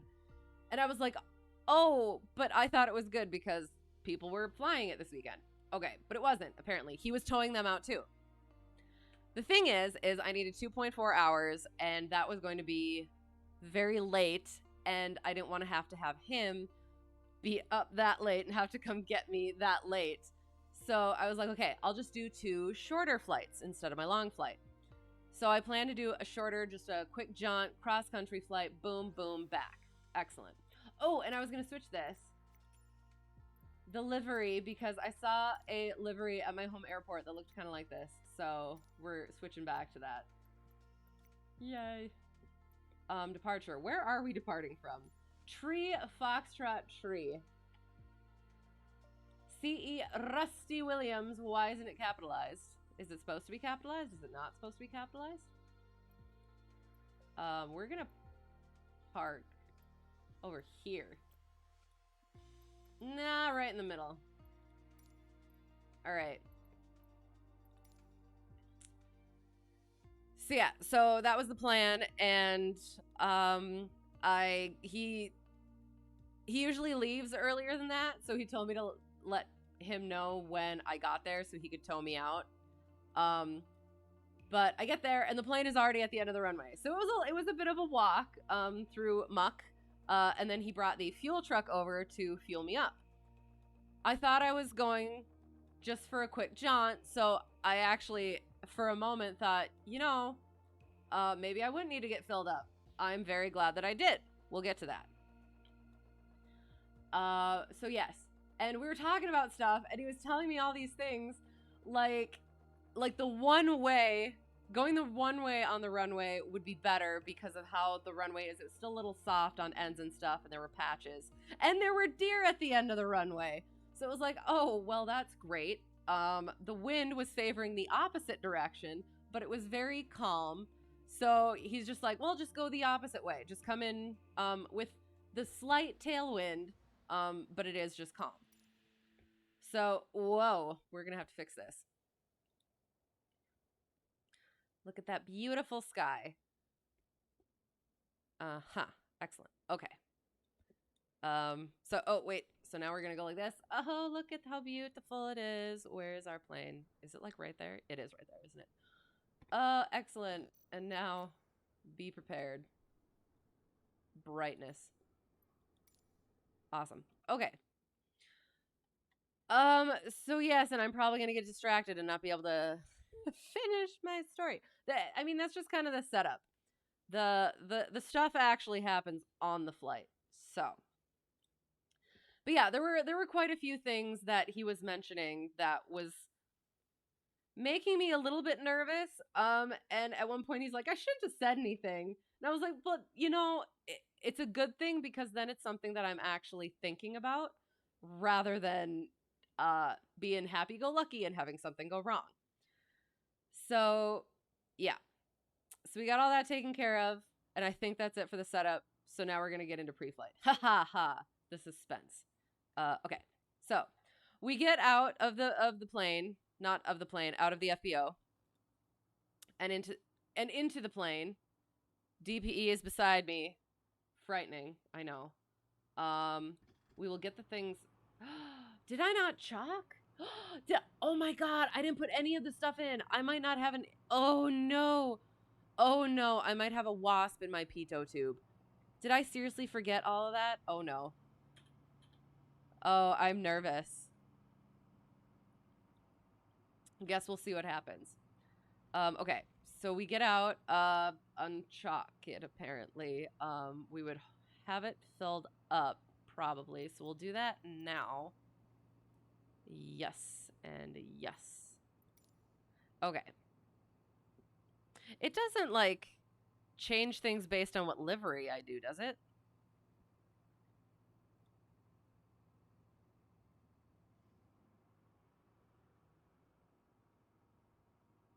I'm not sure I remember putting in 7 quarts, but okay.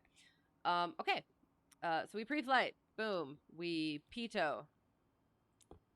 Nav, beacon, taxi, and landing lights. Oh, okay. So that's one of the things. Every time in your pre-flight, you check your lights, especially for at night. And I checked the taxi landing light. So the one that I have in the plane that I fly in real life, it has them here. So it's got the one light, and the taxi light is just this light, kind of. And then the landing light just also turns on this light, and it's on the same switch. So you pull it out for the taxi light, and then, so the one bulb, and then you pull it out the rest of the way for the 2 bulbs. So you check them, you make sure both of them work. However, we only use the taxi light because pulling it out for both of them pops a circuit breaker. So I did. I checked that in, what else am I checking? Fuel. We filled up. Excellent. Grasp the pitot tube, feel that heat, turn it off. I made absolutely sure I checked it because while the owner was fueling up the plane, I looked at the bulbs and they kind of looked like they had that shadow that tells you that it's burnt out. So once he was done, I went and turned it back on again and checked them again and made sure they were good. All right, excellent. So I absolutely know that they were both working. Then we'll get to that. Then you get out, static port, vents, pitot tube, drain hole, fuel vent, stall horn. Drain a little bit of fuel from there. Tire, antennas, aileron, flap, baggage door, elevator, trim tab, rudder, and more antennas. Check the fuel covers, make sure they're on. Tire, fuel, drain a little bit of fuel, and then flap, aileron, and then we strain a little bit of fuel. We'll go back in and check the oil right now because otherwise I will probably forget. To be honest, we actually already checked it, so we're good. Never mind. Going back. Leading edge of the propeller, alternator belt, has one. Exhaust port, make sure it's not wibbly. Air intake, nose wheel clearance, nose wheel boinginess. It's a technical term. There was actually a I showed it to my, oh yes, and I get out there. I haven't flown it in a long time. Other people have been flying it, and I found 2 screws missing off the cowling. people. I leave and everything goes to words I can't say because I'm a lady. And then I had to ask the owner. There was a little ding in the prop, and I'm not sure what size you're actually supposed to be looking for in that respect. And he said he was going to buff it out, and it probably was like if somebody got stuck in a mud puddle and can you like not back into me? That would be great. Thank you.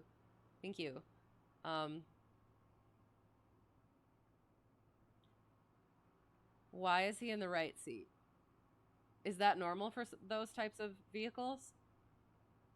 I'm concerned. But yeah, and whipping the propeller up to get out of being stuck and water getting in it. Because that's the seaplane thing. Like the water is just as bad as like the gravel. So yeah, that thing. Where was I? Excellent. Doing the thing. Back inside. Okay. So, the things. The passenger briefing. Fuels on both. Brakes pedal test. Seatbelts on at all times. Exit the doors to the left and right for now. Make sure they are shut and locked. Yeah. All the good things. Okay. Seat track back and lock, chicken. And then we circuit breakers. Actually, we'll check them because they do pop out on me. Okay.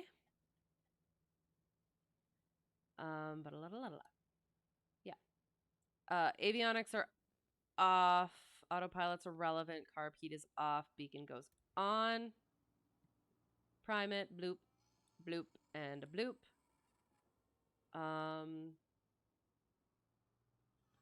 Mixture full rich. Throttle slight. Oh! Hang on. I did a silly. Yay, the flaps work. I never forget that. In the actual plane. I promise. All right. We primed it. Mixture full rich. Throttle is slight, but less slight than I think. Clear left, clear right, clear ahead, clear back, clear prop. Oh, wait. Sorry.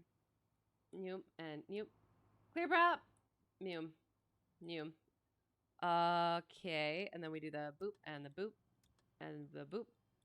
Noop.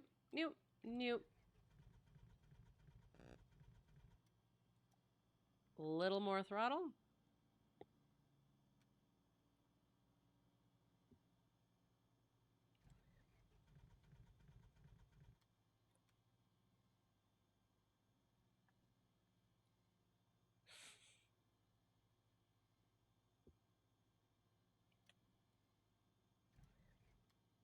What? Gosh darn it.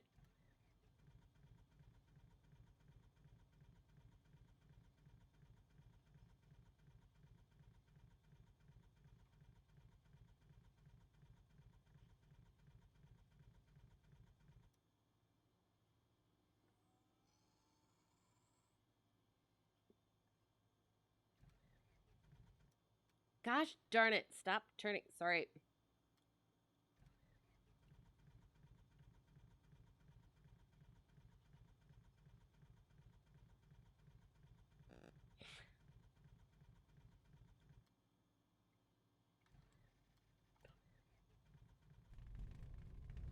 Yay, we did it just the way we were supposed to.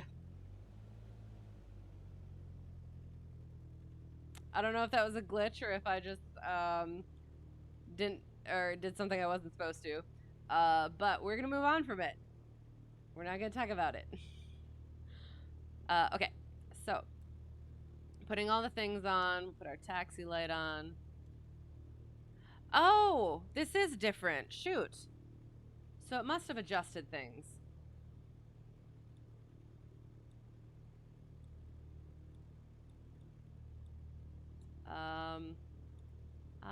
Okay. Thank you. This, yes, because that's fun. I mean, yeah, that one's easier. Okay, awesome. There. There. And we'll just turn these all on for good measure as well. Okay.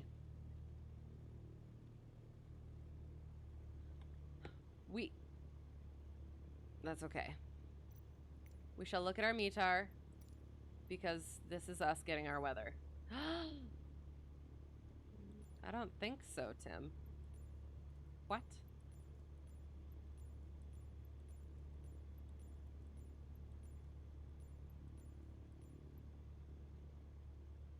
Pretty sure we have a METAR. Oh, look, it's a METAR. The 12th at 0355 Zulu, automated 0 knots. 10 statute miles, clear 3023.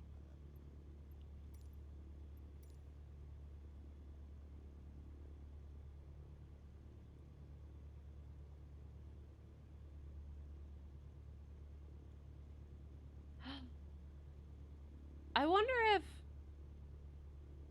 the ability to not use the key. Hang on. Okay, I was going to say, I need my ducky. I wonder if it's just this livery that has the inability to use the keys.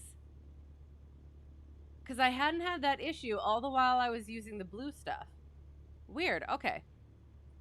Did the thing.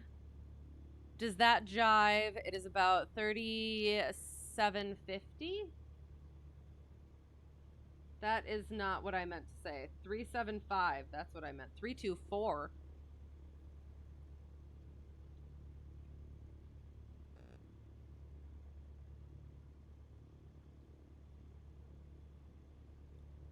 $3018.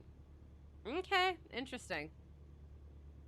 That was closer to what. Well, we'll actually boop it up one more because that was the closest METAR we had. So, all right, we'll do it like that then.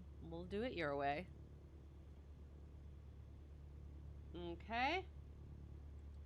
So we will. Oops, wrong button. Flaps up. Bring that mixture out a little bit. Not that much, I guess. And then we'll figure out. Oops, I gotta start this thing. So that I know where I'm going. And put our airport diagram down. Amazing. And we're just gonna take off 3-6 because that's easiest. All right.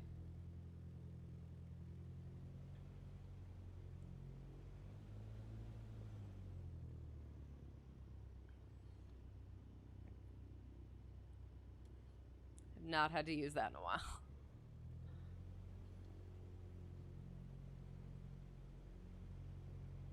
I'll try to go around you, I guess.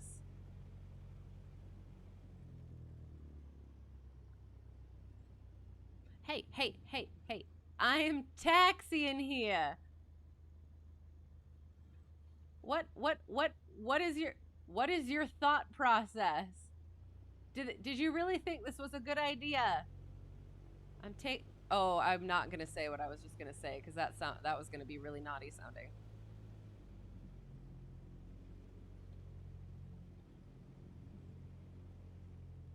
Okay. So we're taking this direction. Oops.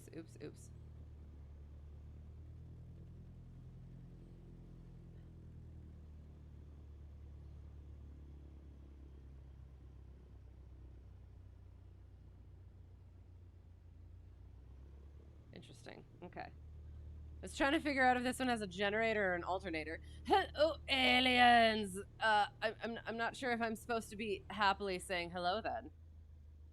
I would happily say hello because I am all for the aliens.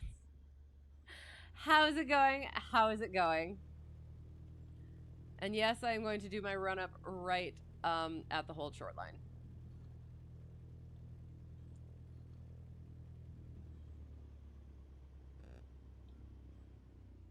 Approaching runway 36. Thank you for flight. Wind is calm, so we're good. So we do the thing, which is we check our things. Fuel's on both. Trim for takeoff. Instruments are good. Flight controls are free and correct, and back, and free and correct, and free and correct, and up and down.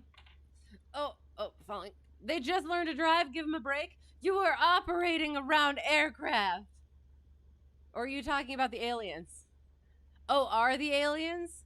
Oh, are you saying that the aliens are in the vans? No. If they're going to be driving around airports, they need to know what they are doing. I don't care if they come from outer space. There are standards to uphold. Yes, okay. I'm sorry. I'm very slow tonight, so I do apologize. So then we do the thing, right? Yes. Oops, wait, hang on. Flight controls, make sure primer's in and locked, not gonna click it. Mixture is best in power. We rev it.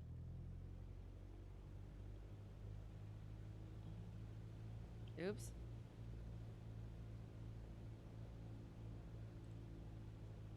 Watch that drop.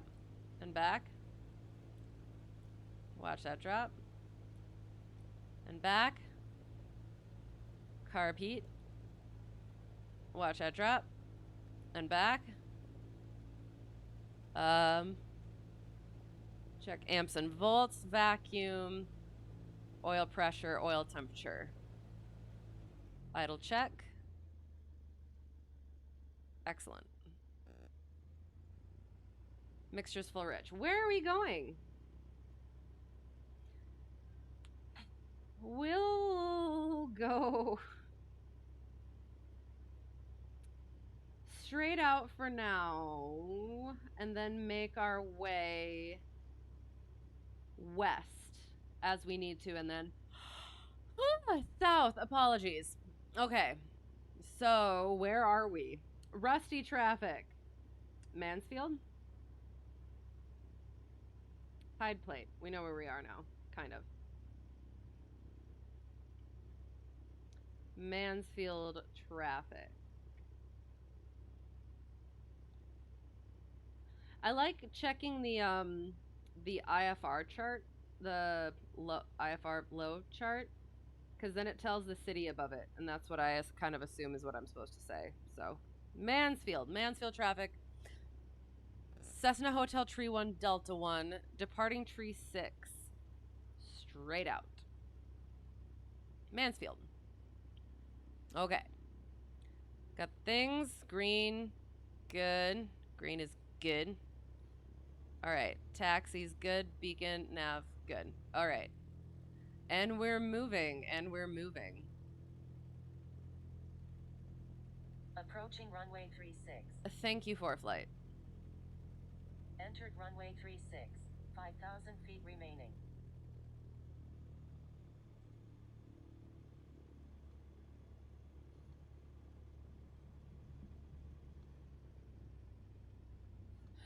Well, the wind is calm. Apparently, it is favoring the opposite direction, but again, wind is calm, so. Let's see if we have our airspeed. Yes, we do. Okay, excellent. No wasps today, but I do think it was because I switched the livery. Oop. Gentle.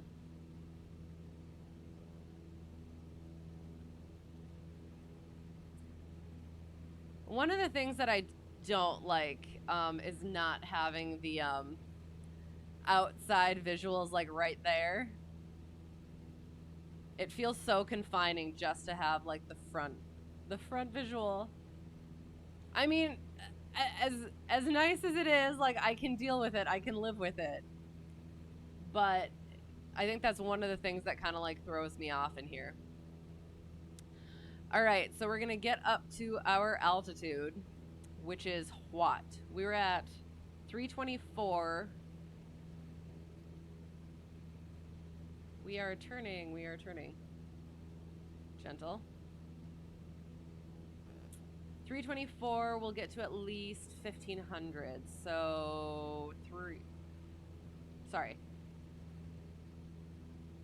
2 2,000? 2,000. Awesome.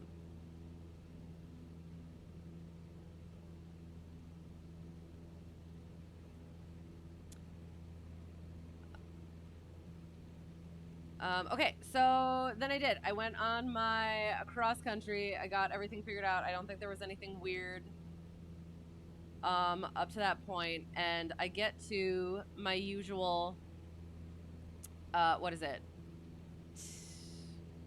10 nautical miles from the airport where I turned my landing light on. Might have been a little bit earlier, or taxi light. Again, this is at night, and I get to that point and I turn the light on, and as I have been taught, I look out the window to make sure I can see it, and I don't see it. And it has oops. It has been a while. So, like, again, in my mind, and again, the assumption being I had checked twice. I had double checked to make sure that the lights were working. So I assumed that they were. So I didn't really think anything of it. I kind of thought that maybe my angle was weird. Maybe I kind of didn't see it as much as I thought I did the last time, because, again, I haven't flown at night in a while. So then I guess we'll get up to about 2,500 then, if that's what you want to do. And I get to the my cross-country destination, and I'm coming in. Why are you freaking trim?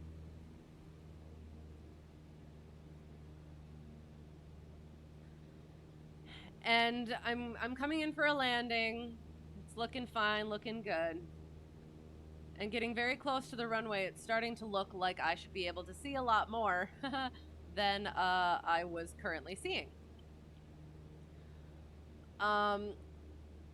However, I continued. I landed it, probably a little firmer than I should. No! What are you doing?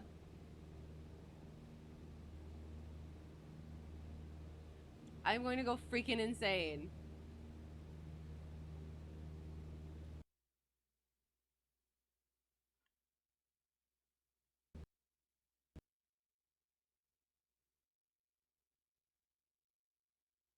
A crash in the sim is better than a crash in real life. God dang it.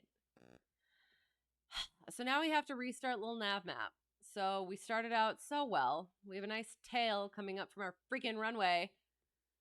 Look, it's the beginning of Quantum Leap. I feel like I've seen that at one point. It's been a while though.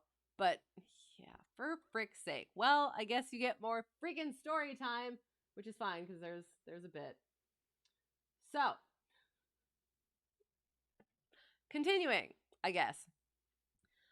As things are coming back up, making sure that all the things are good, I guess. Okay. Anyway.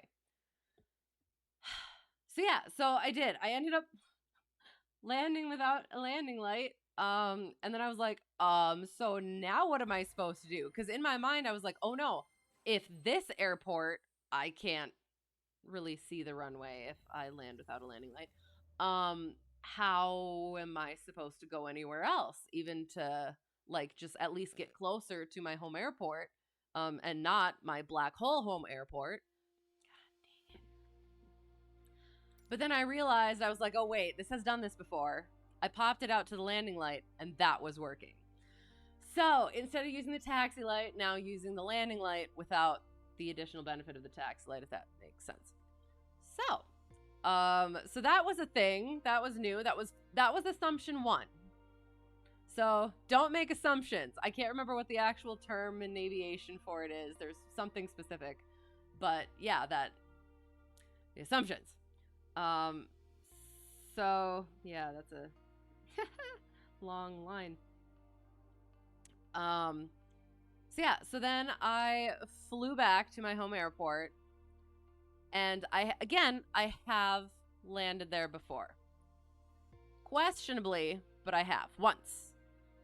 Did one go around and then was able to actually land it. I get back to my home airport. I come in, like from an angle that made me have to like turn kind of around, almost no. I came straight in for like the 45 to the left downwind, and I turned onto base, turned onto final, was not very stable, was a little bit off, and decided to just go.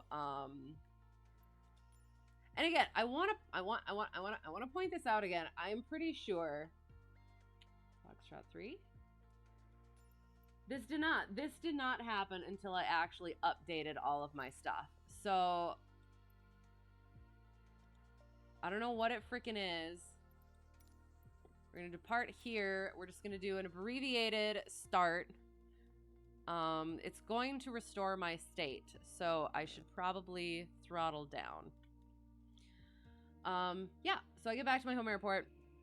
Not stable on the first come in, and I figured it was because coming into the downwind awkwardly, kind of couldn't quite see, because again, my home airport is black hole, it's not lighted and everything.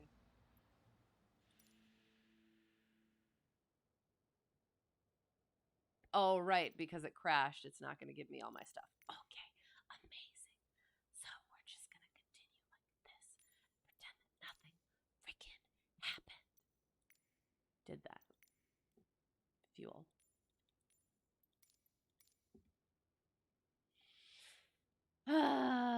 State saving.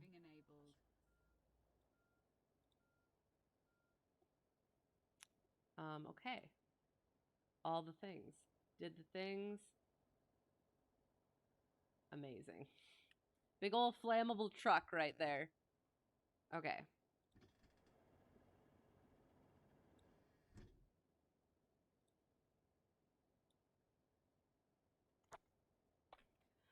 So yeah, so apparently my thing, and again, I guess I might have asked this last time, but like, how long does like a liquid cooler last? Because maybe I need to make some adjustments to my PC. Okay, fuel on both circuit breakers should be fine because we just started everything. So beacon goes, mixture goes out. Beacon goes on, prime it 1, 2, 3, 4 for good measure. Mixture full rich. Throttle is slight, not quite too slight. Left, right, ahead, back. Clear prop. Bump and boop and boop, boop, boop. I want to say it might just be this livery. That's weird. Okay.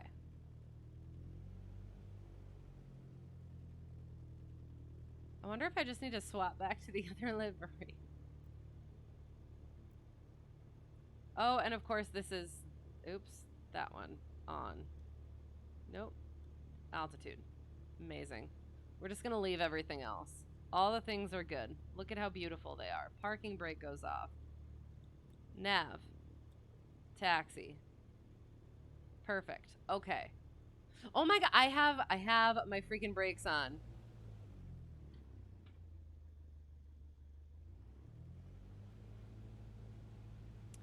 But yeah, so the first time I came around, we're going to expedite this. The first time I came around, it seemed like I was just unstable from like coming in on the downwind weird and not quite knowing where the airport was and everything. So I came around again. And I did that quite a few more times. Because, and I kept coming in apparently high, apparently fast. Or no, coming in high and fast, not getting quite to where I needed to go. Could not quite figure out why. Came up with some theories eventually. We'll get to that. But there were some sketchy moments where it seemed like I wasn't climbing the way that I should have been. I thought maybe carb ice. I don't know whether it was or not. I turned carb heat on. I thought that it might have run a little bit rougher than normal, so maybe it was a thing. I don't know. I don't know. And Then there was, what's Approaching the runway thing? 36. Yeah, we're doing the same thing we did last time. We're just pretending that none of that happened. Oh, shoot. I have to do my freaking altimeter now, too.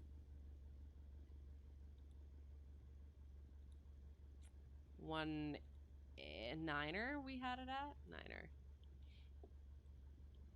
Okay.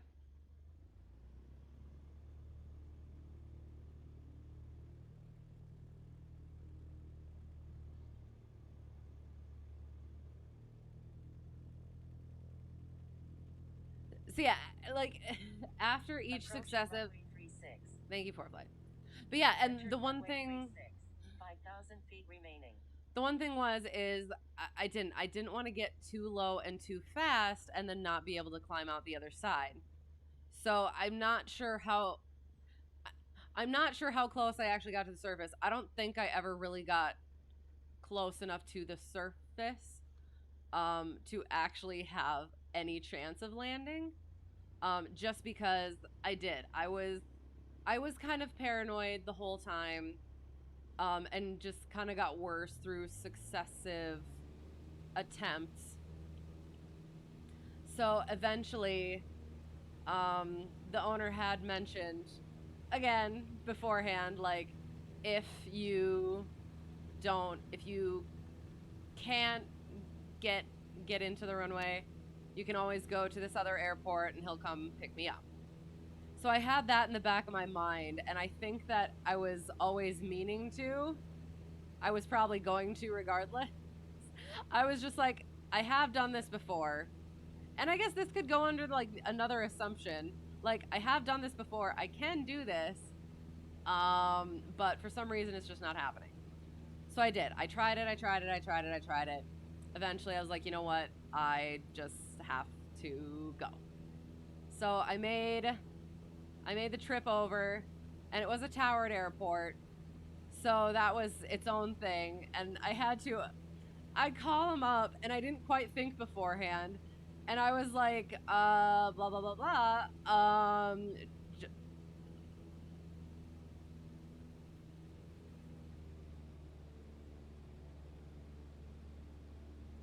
Baguette. My gosh. Okay. Anyway, guess we'll monitor that business.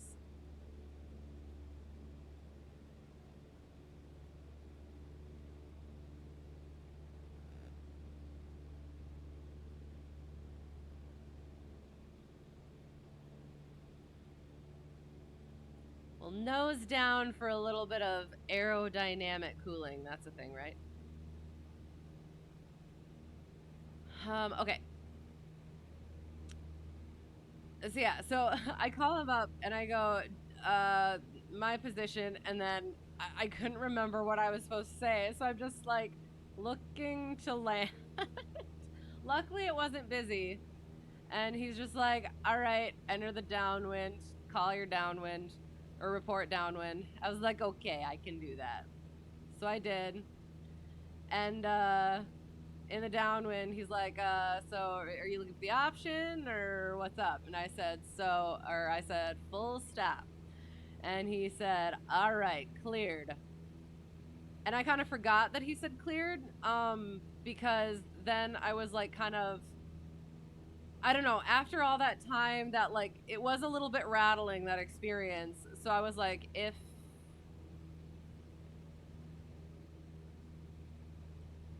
I need to, like, I would kind of like to have the ILS in the plane so that I could follow that if I needed to.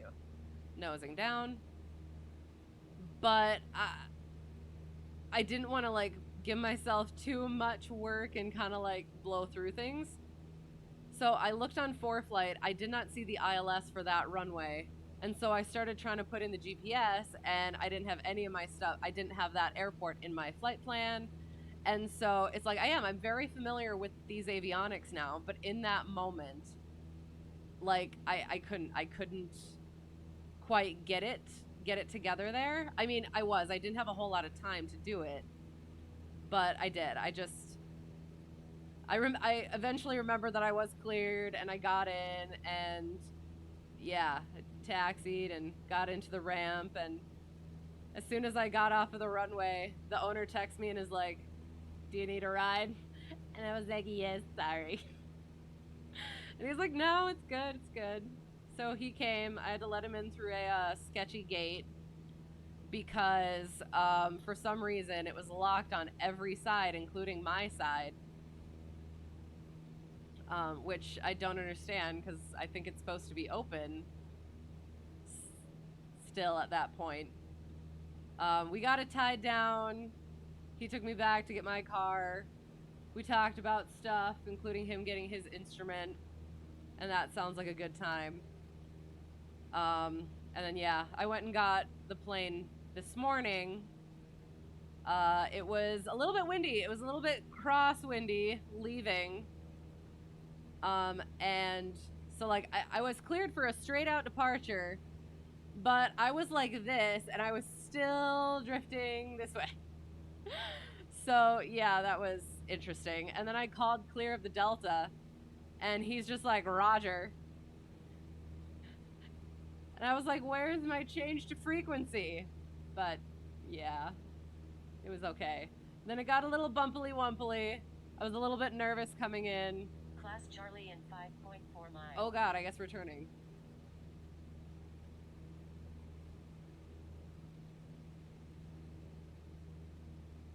Bring it down to cruise. So yeah, I got some crosswind practice. I got some little bit of gusty practice, and that was good.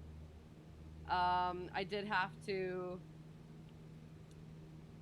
text the owner to come tow me the plane because the taxiways were ish. And he said that if I had tried to make him fly the plane with the winds the way they were, he would have been like, "Nope, you gotta do it. It'd be a good learning experience." And it was. So that was okay. That was good.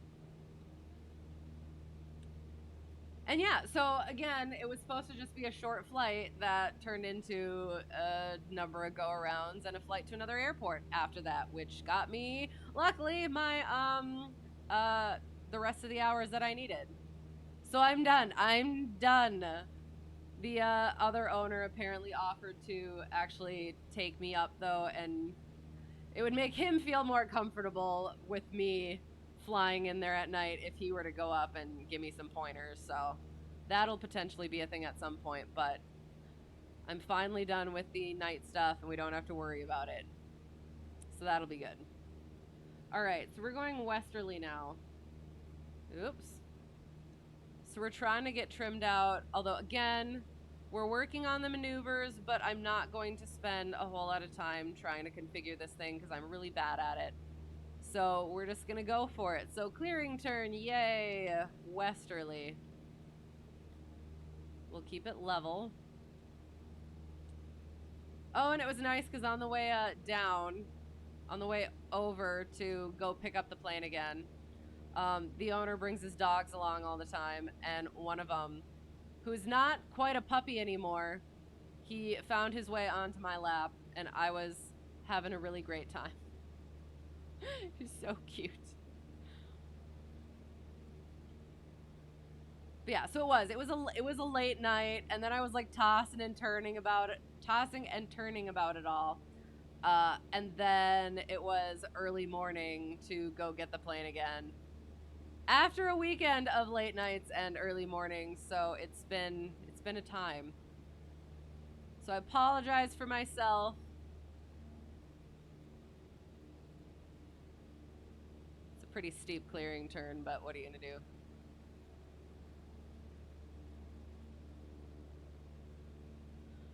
Oh, all right, so we're gonna crank these out.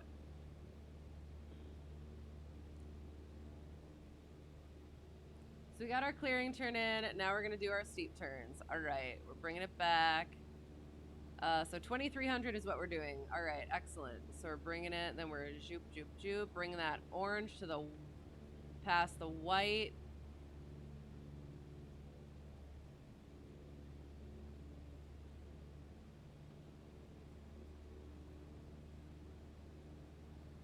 Make it a visual maneuver.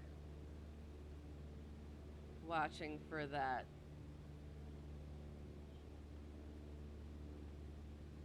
Oop. I was just gonna say watch for that heading. Gosh darn it. Oh, and then to the right, do the thing. 50 degrees. Make it a visual maneuver. Why is it going so fast? I think I bumped it a little bit. I apologize. Correcting. Not that fast.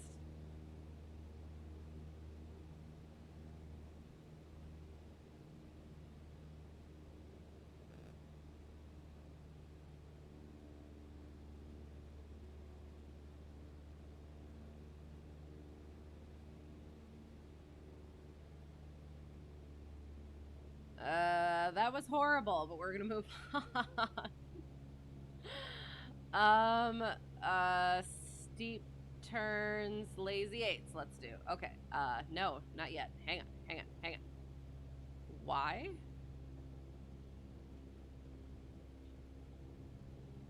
Where's my ducky?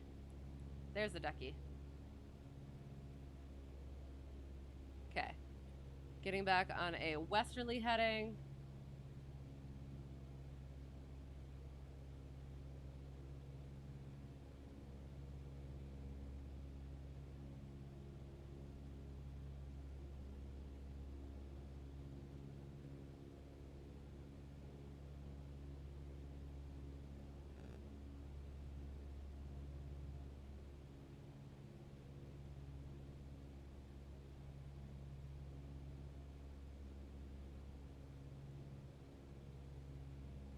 Oh, and I actually forgot.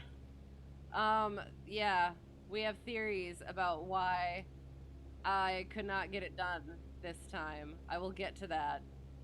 Because it comes back to assuming things.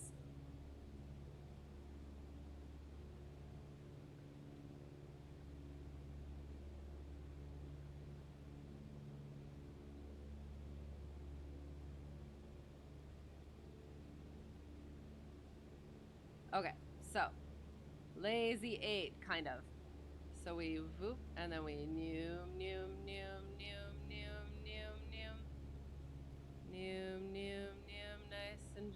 Nice and gentle. Let that bank come in. Don't let it get past 30. Let it fall and come back out. And come back to the horizon. And then I can't remember. Did we start at? Oh, then we do. Gosh darn it. Oopsie daisy. That didn't work the way I wanted it to. Get to that 30 degrees. And letting it fall. As it's coming.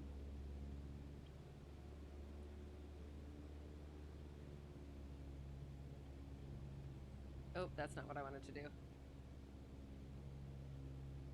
So we have only been gaining altitude. I do believe it is hopefully a lot to do with me not being properly configured and being trimmed up. But yes. Trying to remember the things. We're not getting past 30. And we are going up, going down, and then coming back to the horizon. It's not going all the way up and then right down. Okay, so yeah, we're very much trimmed up apparently. So now we'll chandelle our way up. Yes? Sure, might as well. I'll see if I can get the trim wheel to behave a little bit better. The trim button, I should say.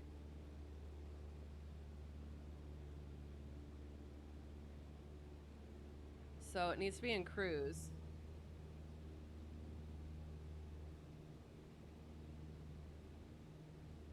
Watching our gauges.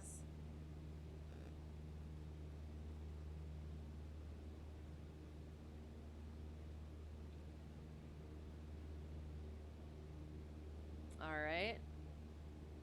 just gonna do the thing. Alright, so chandelle, zoop, and zoop. So powering up and nice and gentle, bringing the nose up. Bringing the nose up, nice and gentle, continuously, 90 degree. Keep that nose up, that pitch up. And rest, oops, there, ducky sing just a little bit. Oops, nope, nope, nope, don't do that. No, gentle. Gosh darn it. And that is exactly what you don't do. For frick's sake. Hang on. We're gonna try that again, because we're gonna definitely not stall the frickin' thing.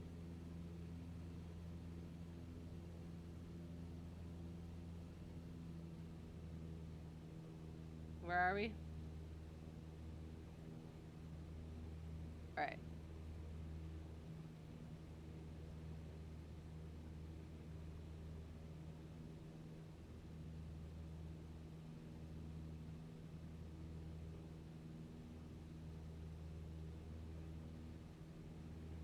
Alright, so we're here. We pitch up, nice. So all the way bank, gentle and continuous pitch up, gentle and continuous pitch up. Then keep that nose where it is, and keep bringing the bank out gently. Still keep that nose where it is. Bring the bank out slowly. Nice and gentle like, nice and gentle like. End it on our opposite, oops, direction. Just kiss that, no, stop it. Just kiss that stall horn and then bring it down with minimal loss of altitude. And bring it back into cruise.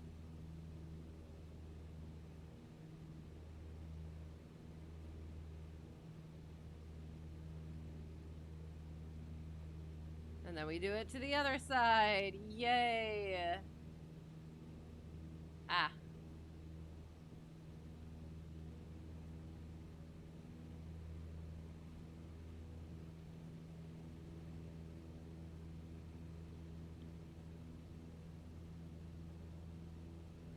Alright, so to the right. Take it back now, y'all. Other way. 30 degrees. Oops, nice and gentle.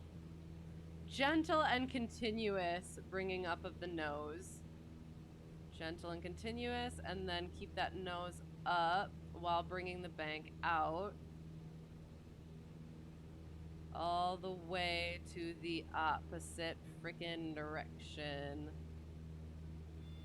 Oh, kiss that stall horn.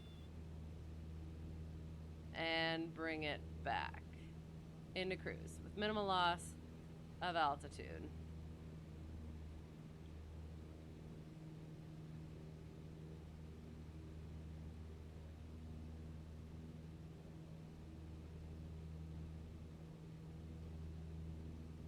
Oh, okay.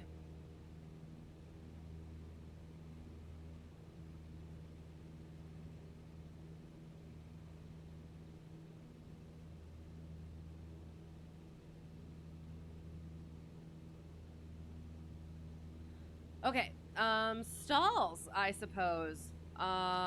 So we bring power out. Maintain altitude with pitch as that speed bleeds off.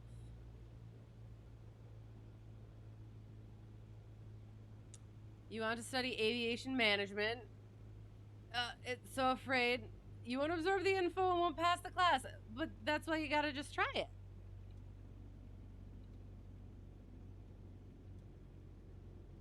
That sounds awesome. What made you want to do that? Oh, oh, oh, no, not yet, Ducky. Not yet, Ducky.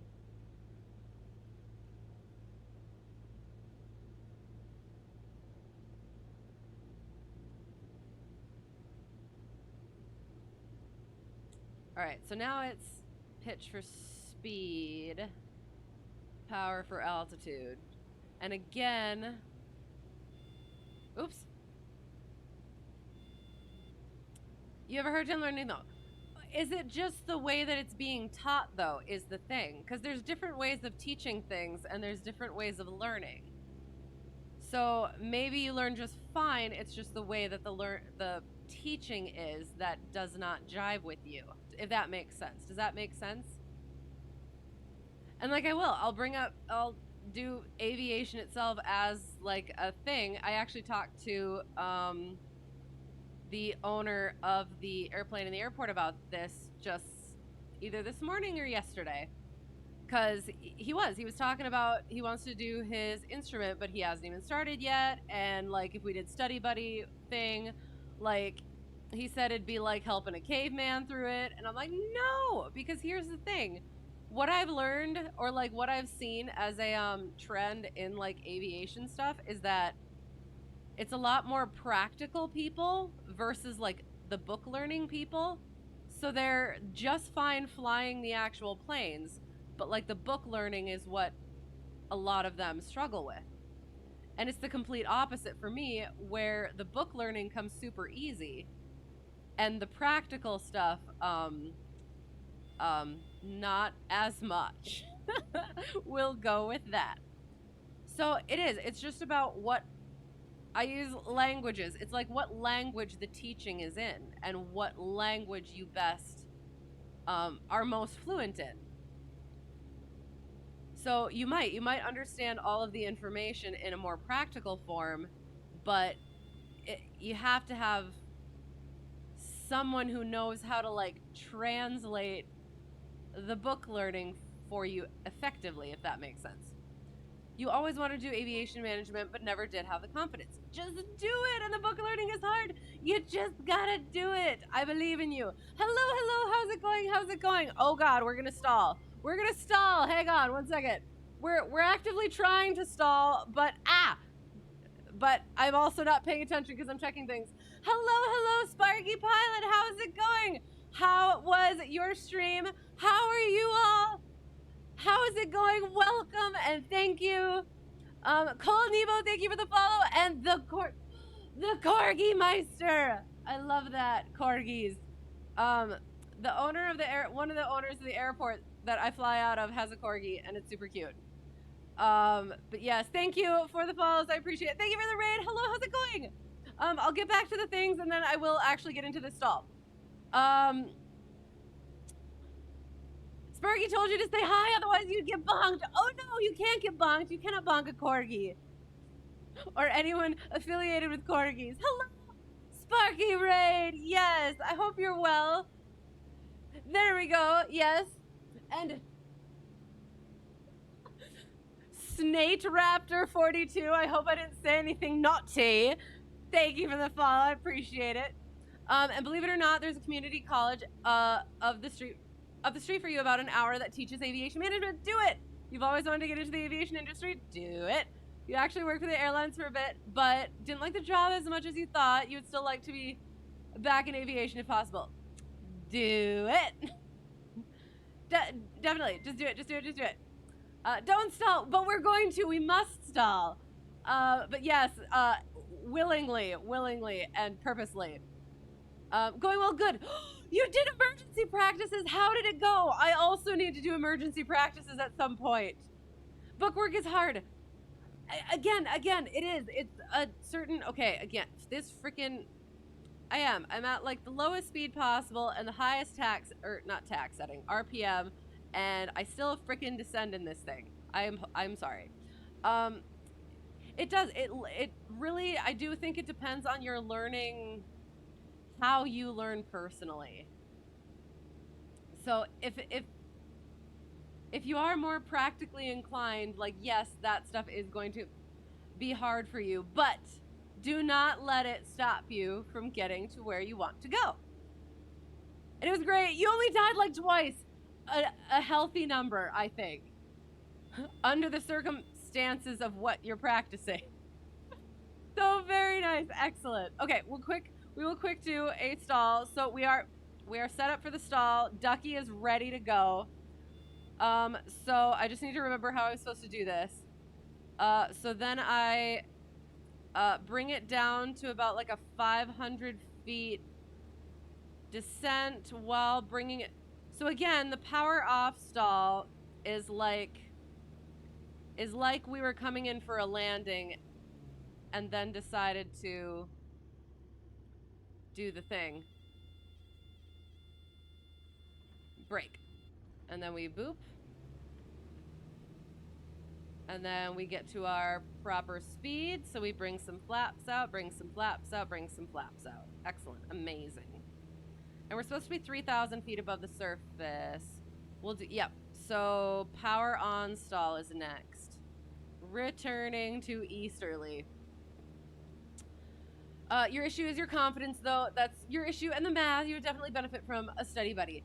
I like math. It depends. If it's like too much math, it has to be like an okay amount of math. Although that's not entirely true either. Like if it's on like a Checkride, I hope not for the math, because I'm probably gonna make a mistake because I have twice already. But yeah, like in the actual just like the studying of it, I quite do enjoy it, because then it's, especially for the written tests, it ends up being like you really get the formulas down and what you're supposed to be looking for. So yeah, but it's just that's your specific obstacle that you got to get over, and you will get over it. And yes, belief is in you. Do I have Checkride scheduled? I do not. I've been putting it off because the airport that I fly out of, my home airport, is a black hole. So I have been working on and trying to get the night requirements done, and I finally just got that done last night, which was, yeah, it was a trip. So yeah, got that done last night. So now it is on to relearning all the maneuvers that I have been neglecting since I've been trying to get the night solo in. And then yes, getting the Checkride scheduled. It'll get there.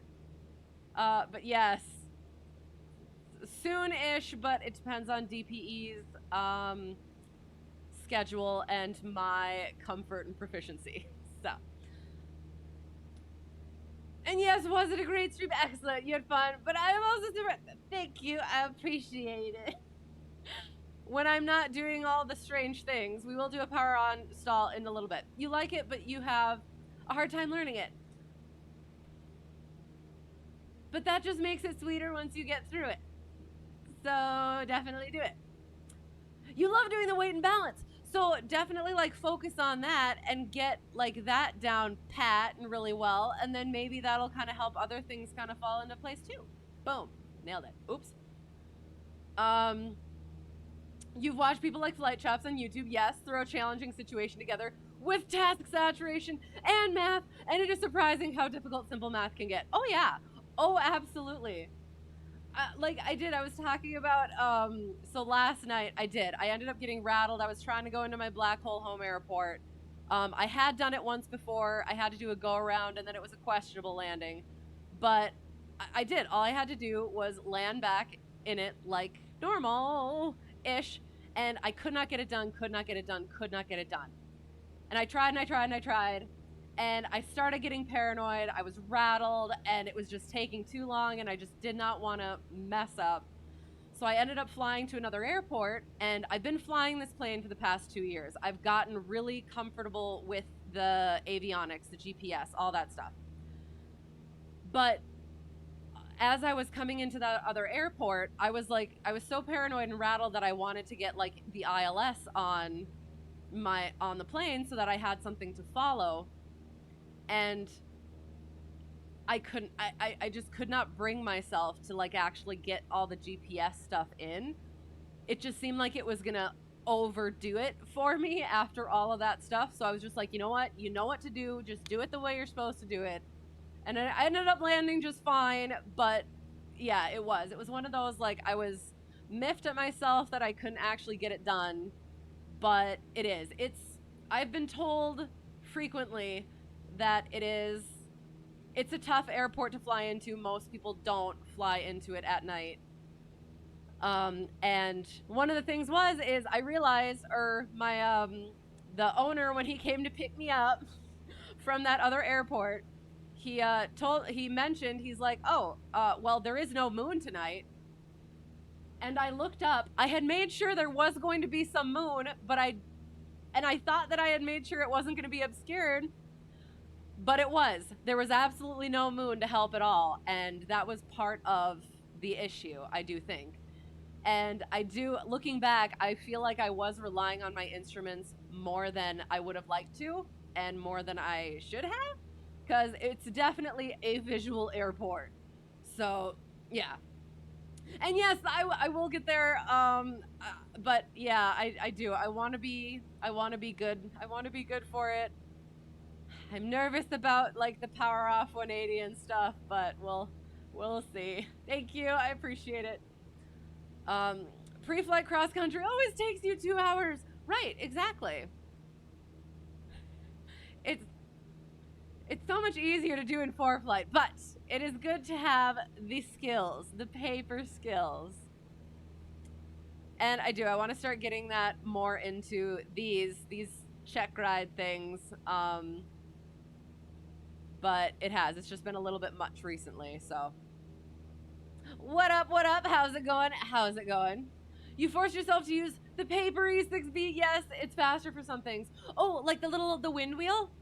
That's been fun. I actually only like recently really understood it. And yes, flight planning is fun. Do I use wind triangles or just calc? I use a digital E6B. Yes. I want to say I came into this with absolutely no prior aviation experience. So it has been a fire hose for the past 2 years. And I will at some point maybe get to that, but yeah. You haven't gone to use an electronic one yet. You just recently upgraded to a metal one since your paper one started falling apart. So again, like the wind, what's it called? The wind one that has the other calculations on the other side? Is that the one you're talking about? And it's a sense of accomplishment when the leg times and the landmarks actually play out. Yes, exactly. In my case, if they actually play out. Do I have to do aids on pylons? Yes, I do have to do aids on pylons. We're going to do that in a little bit. I have to do a couple more, and we are going to have to. You know what? We're gonna actually. Well, no, we'll do the power on stall, see where we're at, and then we might have to climb a little bit before the steep spiral. So yes, we do have to do aids on pylons. I'm pretty okay on those. It's been a while, so hopefully it's good. You're so rusty on the paper, but you love it. And that's the practice. So, yes, you definitely should. Just do it. Just bite that bullet and go for it. Yes, excellent. Very cool. A metal one. It sounds kind of hardcore. So excellent. Okay, all right. So, doing the thing. Power on stall. Again, the one thing I need to remember, because in the private training, you had to do it to a full brake. But in the commercial, you do not have to. Or you're not supposed to. So that's what we're going to do. We're going to do the power on stall. So we're going to bring it back. At first, we're going to hold altitude with pitch as our speed comes down.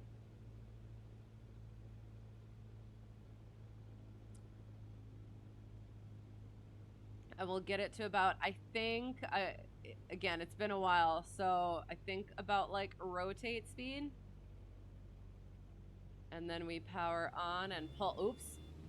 And that was our first indication and recover. Yay, that was nice. That was excellent.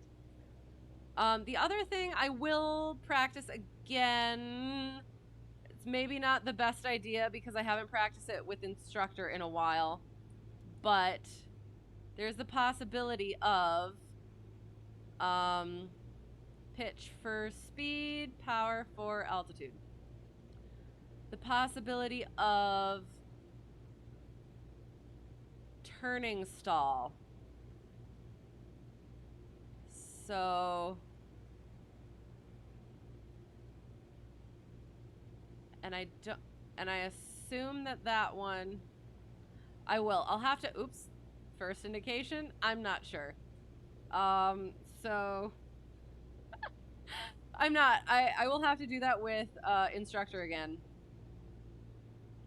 But we can do accelerated stall. So we'll boop, go like that. Boop, go like that. We'll get back to our east, and then we'll get into accelerated stall. Am I using the Toby head tracker? This is the Track IR. This is Track IR. So it's the Track IR Pro, which is why it's on the side like this. And it is very nice. I quite enjoy it very much.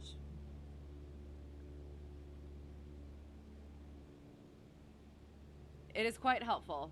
I was complaining a little bit earlier about, like, so not being in the plane, you don't have, like, the visuals out the corner of your eyes. You kind of have to turn a little bit, but I mean, that's because I don't have extra screens on the sides. So, yeah. Alas, it is all right. Okay, so we're going to do our accelerated stall, which, commercial instructor, I will hopefully do it correctly. So we bring it down, kind of like we're getting into a power off stall, because the accelerated stall is like we're turning base to final and realizing we need to hurry up a little bit. And we try to do that with aileron instead of, like, oh yeah, and keep the nose, and end up keeping the nose up rather than, oops, pitch for, pitch for altitude as the speed comes down.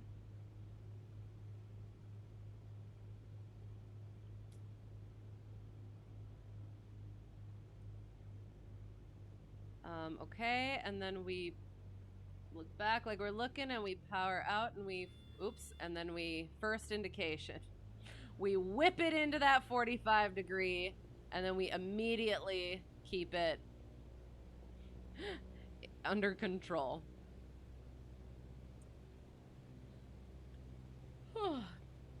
You have a Toby, you love it, no need for headgear. Oh, okay, so what is the Toby then? I have heard of it. I have not actually, like, yeah, I guess I'm not sure what it actually is. We're going to climb just a little bit. I think we'll just go up to 5,000, and then I think we should be good for the steep spiral, question mark, I hope. We'll see what happens. We're going east, looking, good-ish, kind of. Because I think that's all the things that we have to do up here. So we'll get into cruise up here.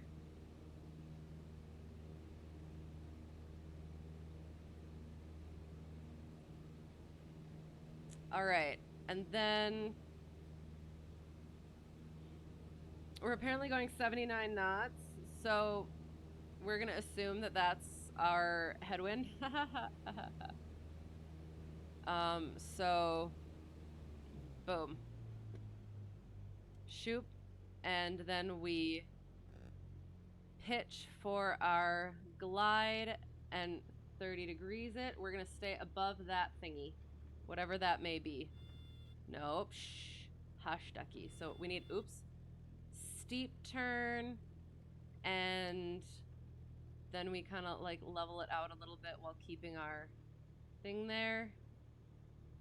And we were on east, and since we are only doing the thing, we clear, and then we're back around. So we shh ducky, we steepen our spiral around here. Hush ducky. And then we bring that back out a little, bit, gently. We want to glide more. Nice and gentle like. Coming in, and then we zoop it again. Gentle. Then we go like that, and then we steep, turn it. And then we come back, back in, pitch up a little bit more. We want that glide. Want that glide.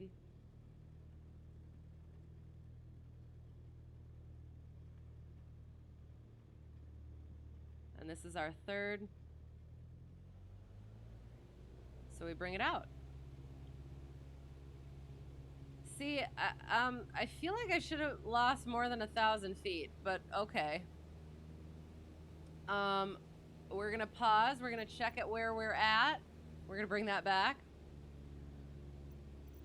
Okay. Oh, I can't. There. It's a head and eye tracker, but you don't need headgear. It mounts, underneath your monitor. Interesting. Well, that's pretty cool. Huh. Well, once this conks out, I may have to check it out. Thank you. Sorry to follow and run. Gotta get up early tomorrow. Sounds good. Have a great the stream and catch you later. Sounds good. Excellent. Thank you again for being here and for following. I don't know. Did I miss DigiDriver? I'm sorry. Thank you for the follow as well. I really appreciate you guys being here. I hope you have a great time sleeping and have a good day tomorrow. And I hope to see you again soon. And yeah, all the good things. So yes, we do this and we see there's your spot.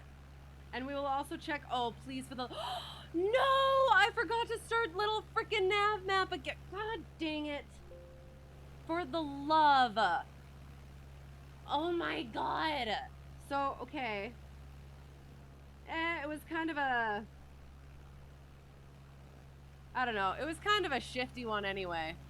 So we had a CTD earlier, and then I had to restart LittleNavMap, but then I forgot the restart of the thing. So it was kind of a little sketchy anyway. Yeah, but gosh darn it. Sorry. You're still here. You're making scenery for GA Airport. Very cool. Can I ask which one? Not that I would know it, but it sounds fun. And or can I ask instead, like, why? Is it something close to you, or is it just one that you kind of found and were like, oh, that looks cool, so then yeah, you'll do it. Need sound effects for funny blunders like this. I found a couple like little like voice clips where I've said or like made like a strange noise, and I thought that would be funny. I just have no way, like I don't know how to do the things. So yes, at some point maybe that could be fun. I haven't been able to get into all of like the little Twitch toys. But yes, at some point, definitely. That is good. Okay, did I forget anything else? All right, so far not, I guess. Plymouth, Massachusetts. Okay, nice. Making it for a friend. Excellent. Well, that's fun. How far are you, and how is it going? Are there any like interesting issues that you've come up with? K-Pim, working on scenery for MSFS. Nice. That is super cool. I will try to pronounce this properly. Moriarty? I'm sorry if I butchered the pronunciation. Thank you for the follow. I appreciate it. Thank you for putting up with me. And my shenanigans. We're about to do our 8s on pylons, I think. Once we can find a suitable place to do them. We were going east into the wind, so we want to go downwind, so we want to head this way. Okay, and we don't want to go like above a populated area-ish. You're trying to release for the sim in May. Excellent. Was shooting for April. Okay, so there have been some setbacks. You're still trucking on. It'll be good. You're making the custom scenery.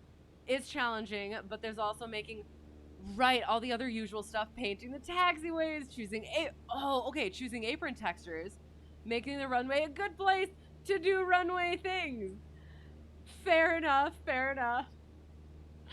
That's interesting. And that is the thing, is as somebody who doesn't do those things, I mean, I would love to do those things. I would love to know how to do those things, but all of the details that have to go into it to make it look as realistic as you want it to be is just amazing. So that's super cool that you do that. Oh, and your friend is getting you the photos? That helps, definitely. And you always wanted to do a custom airport for your little municipal, but had no idea where to start with that. Right. But I'm sure there is somewhere. I'm trying to think. Somebody mentioned that there was, I can't remember what it was, that they actually said what it was.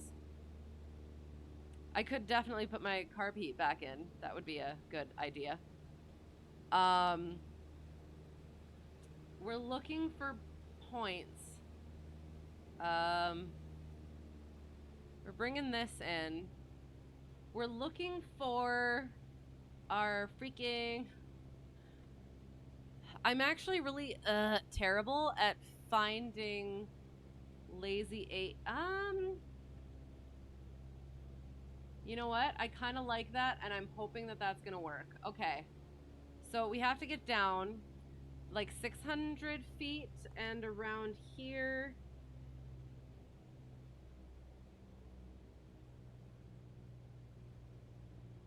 is about like 800 feet, I think. So, yeah, I think we're gonna do those points.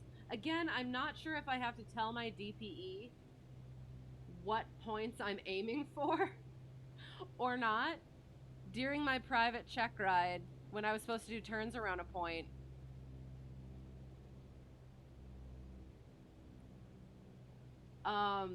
he didn't have me tell him that he didn't have me tell him what point I was doing it around. So when he's a little bit intimidating, but in a way that, like, he takes his job really seriously. He takes aviation really seriously. So I appreciate and respect that, but also, again, still a little intimidating. So when he goes, I'm doing my turnaround a point, and I'm not sure how well I'm doing, and then he goes, oh, are you doing it right now? And I go, like, my automatic response is, I feel like I'm supposed to say no. So I'm like, no, I'm still looking. And then I probably spent the next like 5-10 minutes looking for a different place to do it. And he was probably none too pleased with that. And yeah.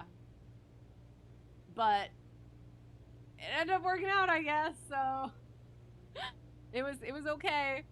Okay, sorry.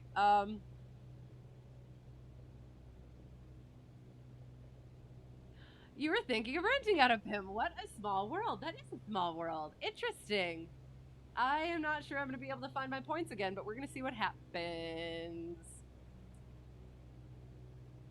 You have made Twitch streams where you do scenery dev. Super cool. Very nice. And you'd be glad to chat. Excellent. Connections. I love that. That's something that I love so much about, like, that I wasn't expecting getting into the sim stuff, is the community. In it. 500.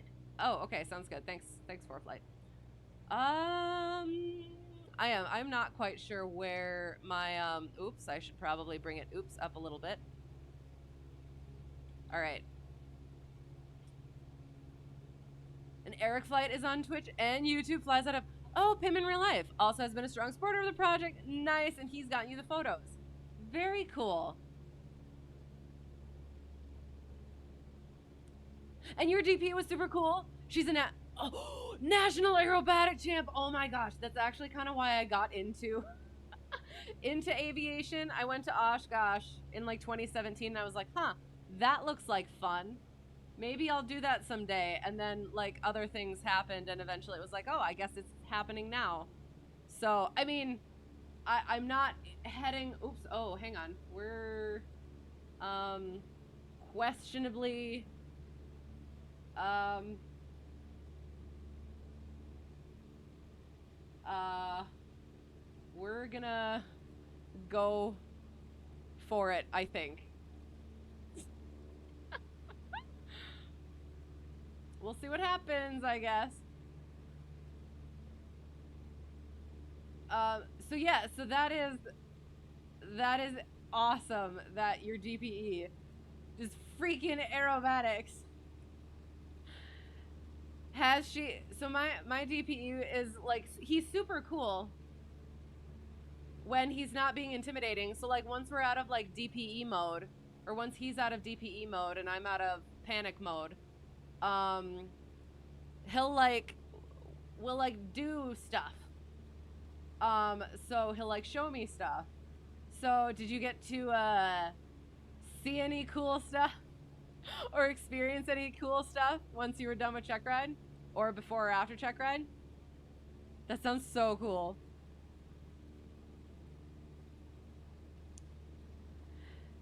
Wonder if she knows Rob Holland. You think she knows everyone?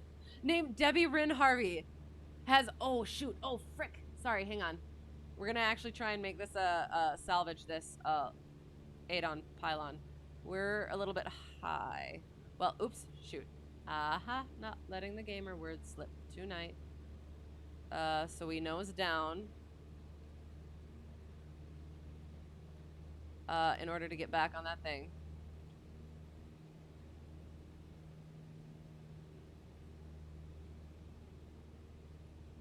Sorry. Again, I've only like recently gotten into, well, again, like 2 years ago was the first time I actually like really started getting into the aviation stuff. So, has she ever been to Oshkosh? Would I have seen her there? Because that's the only place I would. Does she have like a specialty or like a theme or something? You likes the upside down flight in real life or in the sim, or both? We're gonna see how that 8 goes. To be honest, it's probably going to be horrendous. Oh god, it is. It's freaking horrible. It looks like a terrible snowman. Rob Holland was based out of the airport in a town he used to live in. Oh no, stupid X made things living hells. You left town. Oh, okay. Well, darn. Any possibility could go back? Because that sounds like fun. And oh yeah, she's been to Oshkosh. Ooh, very cool. I will have to keep an eye out next time to see if she's there. Is she going this year? Do you know? Do a barrel roll? Okay, which one is the barrel roll? I know the aileron roll is just doing the voop voop. But I keep forgetting what the actual barrel roll is. Because if you're asking for it and I'm gonna do it right. I'm gonna get a little bit of altitude. That's such a terrible 8-on pylons, and you know what? We're just gonna deal with. Sorry. In real life, more of your controls get a little too rough in the sim, right? And I complain about it a bit. I know that I need to treat it like its own plane, but I also don't want to be getting bad habits. My #1 instructor has scolded me good-naturedly for doing sim stuff. So yeah. But interesting. Okay, and the yaks are fun. Nice. And you refuse to go back. It hurts too much. That's absolutely fair. That is absolutely fair. Well, I hope it gets better at some point.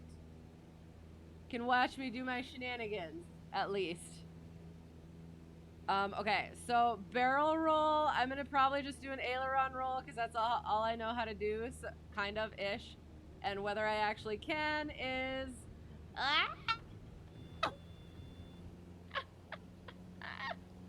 I don't think I quite did it. I don't know how to actually do it, apparently.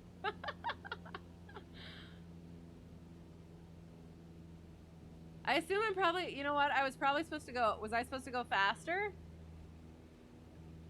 I don't know. I'm not sure. She's a multi-time national unlimited champion and 30,000 plus hour airline captain, and everyone is always in awe. I am sure I am in awe as well. Started the oral part by saying, we're just two buddies going for a flight and chatting about planes. Super cool. That is nice. That does sound nice. Like, again, like I've said, my DP is, he's intimidating, but like, again, outside of, he's a really cool dude. So like, I don't know what it is. And it's like, I kind of like it about him that he's a little bit like firm about stuff and a little bit, I don't know, just because it feels like if I can get through this, I can be like solid with myself that yes, I actually can do these things. But that sounds like a really nice way to do a check ride as well. Interesting. And these days you think, oh, she only flies to the local Houston Air Show. Oh, okay. Darn it. So maybe haven't seen her? Cool though. I'll have to look her up. I'm not sure what that is. Oh, I was dancing and it's spinning. Was that supposed to be me spinning? Attempting to spin anyway. I tried very hard and didn't quite succeed. Oh, we're right above the airport. Oops. Okay. We'll try and get ourselves down there. We're on the upwind. We're on the upwind for 3-6 as we get down to our actual altitude. You had to go out yesterday to visit a friend and went, then booked it out of their ASF. Okay, there we go. But hey, at least you were able to do that. So that's good. Sounds like a super pilot, right? Oh, that like, and just like imagining going from way back here, plebeian, like to get to that point. It just seems so mind-boggling to think about.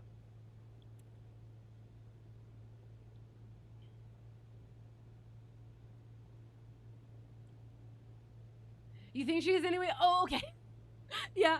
No, definitely. It is an opinion widely shared. I would think. I think it's a pretty objective opinion as well. So it's fair. Okay, so we're gonna do, I think we usually do,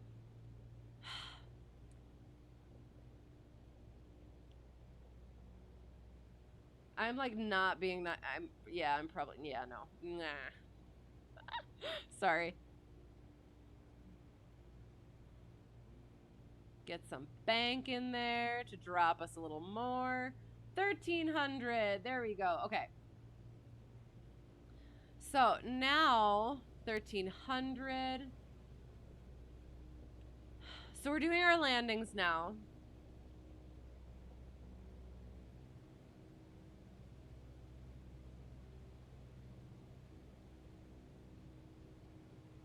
Takeoffs and landings, I should say. I don't know what order they're going to be done, but I usually do it.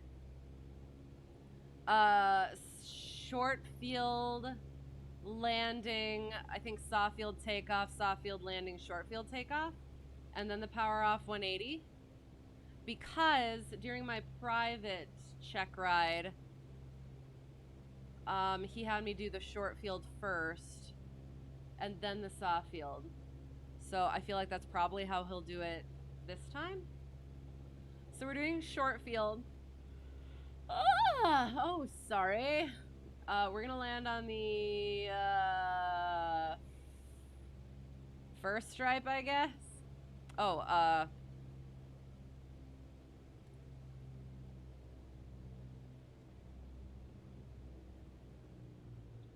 and we'll see what happens.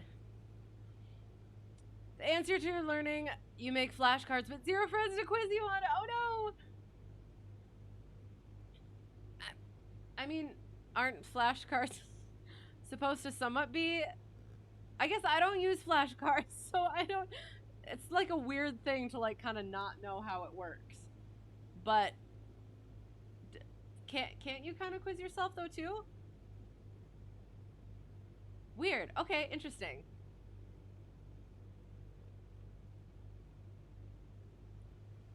I guess I'm never sure quite what to put on flashcards. I think I put too much stuff. That one. Thank you, Preflight. Oh, I guess I probably should have checked the weather again to make sure it was actually proper. Short final runway 36. Oops.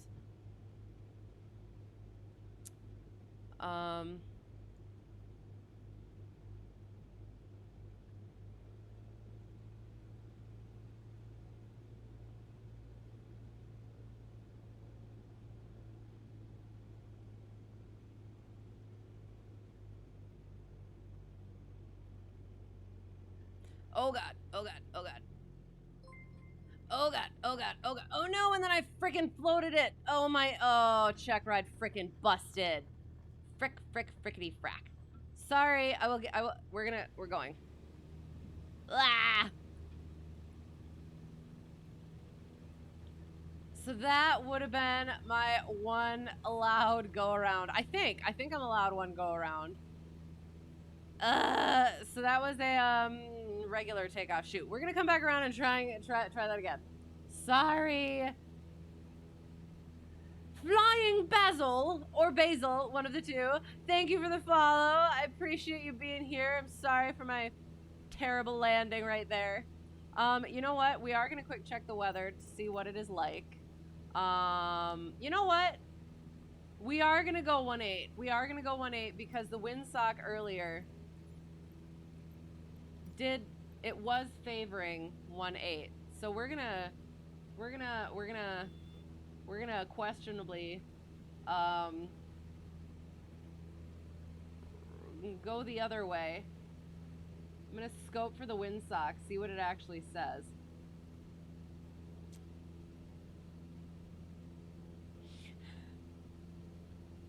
You're so lonely, so you spend your time streaming and cuddling with Pepper instead. Which, okay, is also fantastic. So, I mean, of the options, I think I would actually take the latter. Because you are among friends.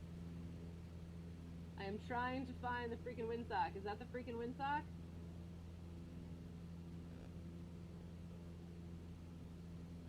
That is the freaking windsock. But what is it telling me? I can't quite tell. And yes, we can quiz you. What is the airspeed velocity of an unladen sparrow? I don't know what you mean. European or... Oh, shoot. What is it? European or... What's the other one? South American? Australian? I can't remember. I haven't seen that in so long. Quizzing yourself is boring. That's fair. But you do what you gotta do. And, oh, shoot. What was I doing?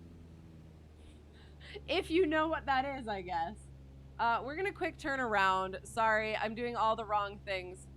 But we're gonna get into a stable sort of a thing. What are you trying to do? We're doing our landings, and that did not go well, that short field landing. So we're gonna try again. So yes. And hey, let me look, I must see the things. Oh, they're dancing, I love it. Boing. And you're actually planning on doing a Twitch study group. Oh, nice, but you need to get your computer up first. Very cool. Yeah, that would be excellent.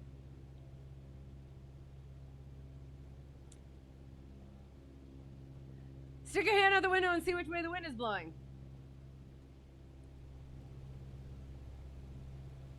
I assume that way. Well, and that's what's weird is because in Preflight, it has a METAR, so I don't know what the deal is. We're probably all sorts of completely turned around, but hopefully we can get into the,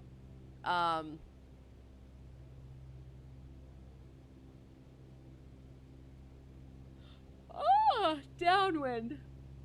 There we go. Amazing. Okay. Climbing back up now. We were trying to descend and now we gotta climb. I apologize. Hang on.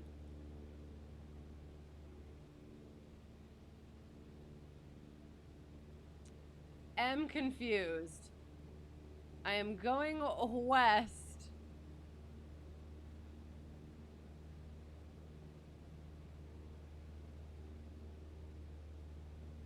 Oh shoot, oh shoot, oh shoot, oh shoot. Hang on, hang on, hang on.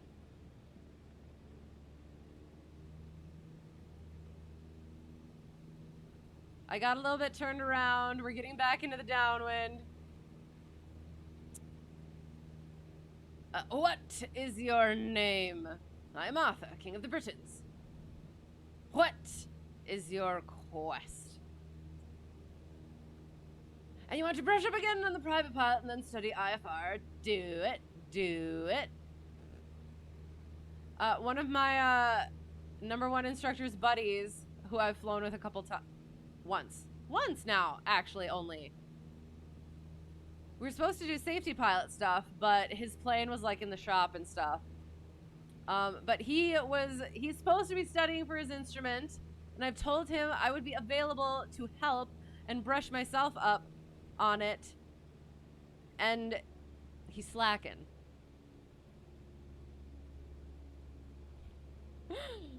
Yes, what is your question? African or European? Yes, I remember the A, and then I forget everything else, because that's apparently how my brain works. Thank you, I appreciate it. Are you suggesting coconuts are migratory? Basil? Is it? Okay, Basil. Basil of Baker Street. I love that movie. And now I'm getting all turned around again. Gosh darn it. Okay. Turning back around, getting back into the downwind. I'm sorry. What is the average velocity of an unladen sparrow? That depends. African or North European? I don't know that. That was a terrible scream, but I did it. I did it. I tried.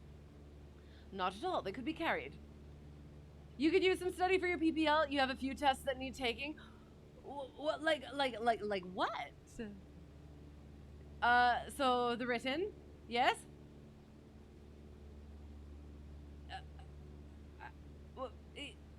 Wait, where are you at?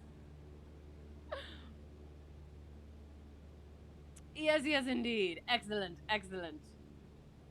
I like it. We are in the middle-ish, but also taking a quick break from, hopefully a quick break, kind of, maybe, we'll see, from reading Sherlock Holmes at the moment on Thursdays.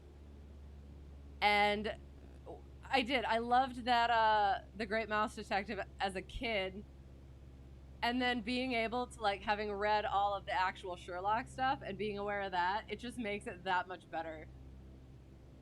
Because it's all pretty good, actually. And seeing where the bits and pieces come from, which stories, is a lot of fun.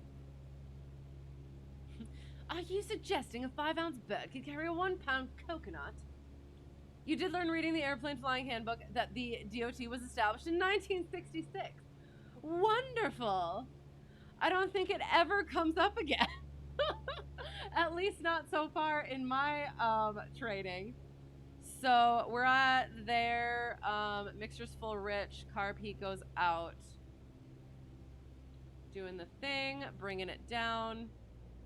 And again, so I did. We're trying this one again because I was completely, like, yeah, it was kind of messed up. So we're trying it again. However, if we fail this time, we're just gonna leave it. So we'll see what happens. Mansfield traffic. Cessna Hotel Tree 1 Delta 1 left base 18. Mansfield. Oh, okay. I'm gonna get back to that. I'm gonna actually try and like make this like work.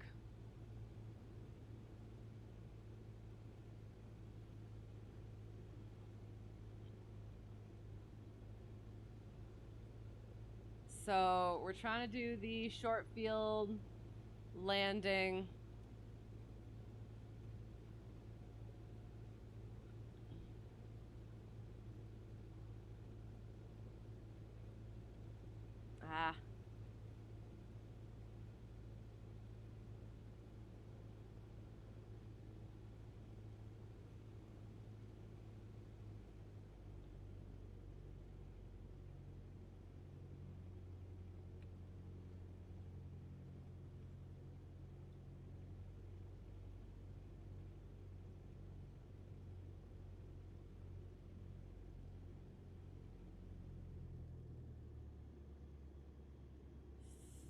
Flare, flare, flare, flare, flare, flare, flare, flare, flare, flare, flare, and nail it.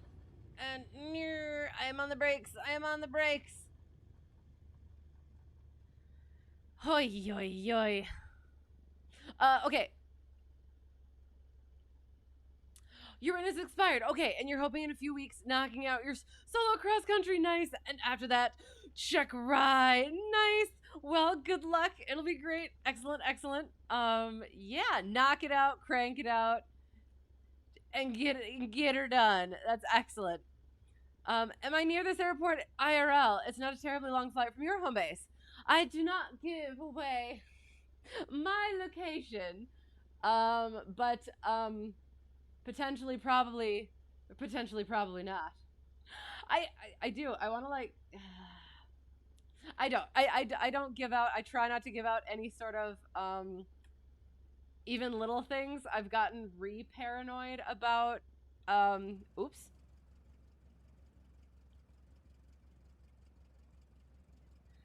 I've gotten paranoid about like how little information I have to let slip for people to actually be able to figure it out. So yeah. So I'm sorry, but very cool. What do you have like thoughts and tips and notes about the area? Also, your A&P general in a few months as well. Oh, that's so cool. You're just cranking them all out. Are you planning to own your own plane? Because that would be amazing. You could do all of it yourself, not have to pay anybody else. That'd be pretty cool. Well, maybe if they had it on a rope. Arthur getting frustrated. Please. Mansfield, what state? I think we're in Louisiana. Yes, yes. Louisiana. Go Tigers! Brakes cost money. Get off them. Instructors everywhere. Yeah. I never used to, but I've not recently. I've for a little while. I think after either my private or my instrument. I'm not sure. Or during my instrument maybe. I started like taxiing with the brakes, you know? Oh, it's terrible. It's very terrible. You get it. You're in the Houston area. Oh, very cool. Do you like it? I have heard conflicting things about it. I mean, I guess Texas in general. It's smart. I'm like, no. It is not. It is not about that. Different people have different strengths. What is smart? I don't remember. Not giving away things, I assume. And I probably am. Like, on one hand, I'm probably like a little bit too paranoid. Like, after a while, I got a little bit comfortable about sharing certain things. But then I was like talking to somebody about things, and they were kind of like telling me how easy it is in ways that I didn't even think of for people to like figure things out. So yeah, I did, because it's just like, I mean, the more that you say, no matter how small it seems, it could be like a narrowing down sort of thing and put together with other pieces. Yeah. And again, it's probably like really paranoid, but it only takes one person. So, yeah. You're hoping to build one. Cool. Do you have one in mind already, or you just gonna let it come as it comes? And then you love it here except the summer heat and the occasional hurricane. Which is fair. But good. I'm glad it is pleasant most of the other times, I guess. Okay, so we're doing a soft field takeoff. So no brakes, flaps at 10 degrees, hold that yoke back.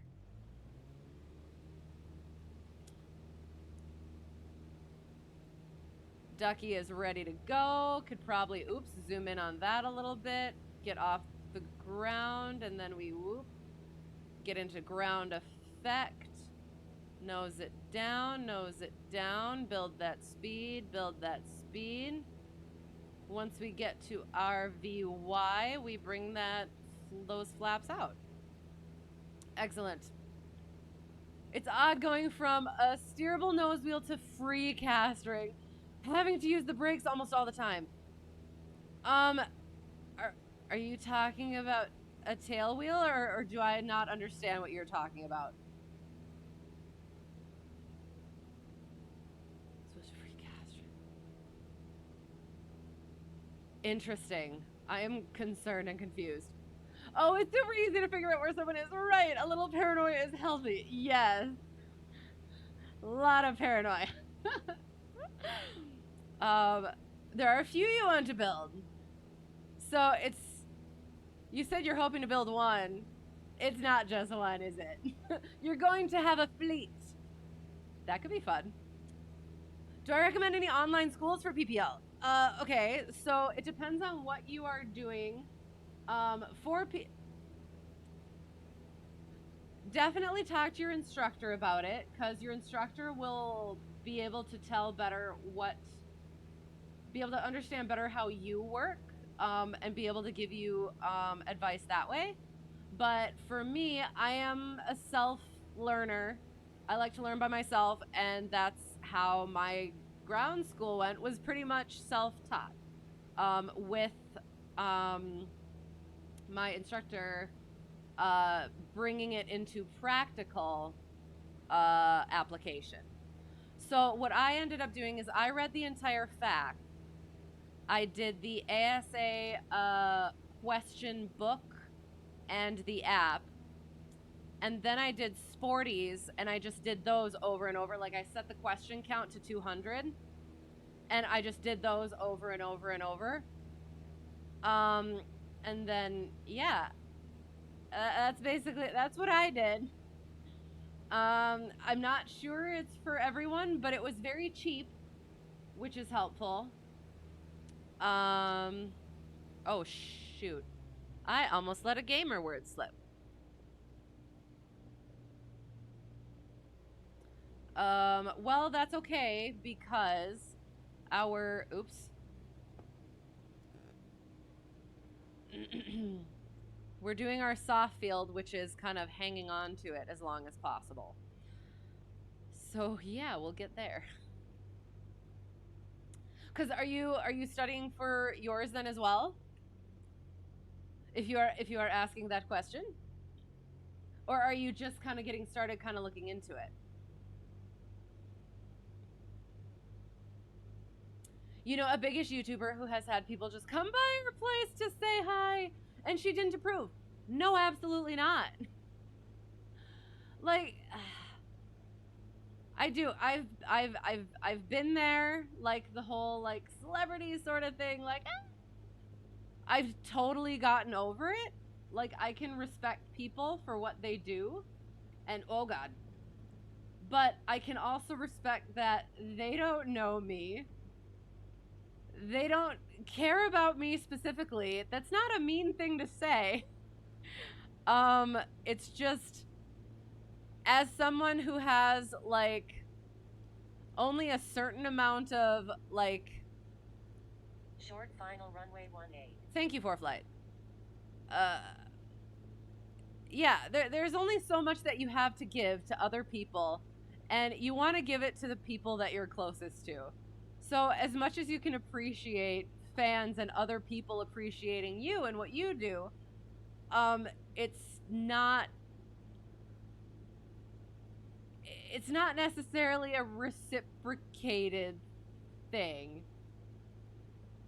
Again, it's not meant to sound bad. It's just the way that things actually are. And it kind of boggles my mind how people can think stuff like that is okay. So we bring that out a little bit, and then we bop just a little bit of power in, just a little bit of power in, just keep it, and then when he says touchdown, then we touch down nice and softish and keep that nose wheel off as long as oops, not getting back into the air. Nose wheel off as long as possible. We're probably going to have to taxi back with this. We sure kept that nose wheel off. And no brakes. Just let it ride. Oop, okay. So now where are we? Do we have enough runway? Yes, I think we do. There. Oh, that would have helped, definitely. Actually, pulling it to idle. Yeah. Let's say you thought you met a legit woman online who was actually into you. The big giveaway was when she asked you to send her money to buy pizza for her kids. And you had that even before you met in person. Yeah, that's yeah. Definitely probably not the way to go. Oh no. Um Basically it's a nose wheel that's not connected to the rudder pedals, so you have to use differential braking. Oh, okay, I have heard about that. I have not, I don't think. The only thing that I have had is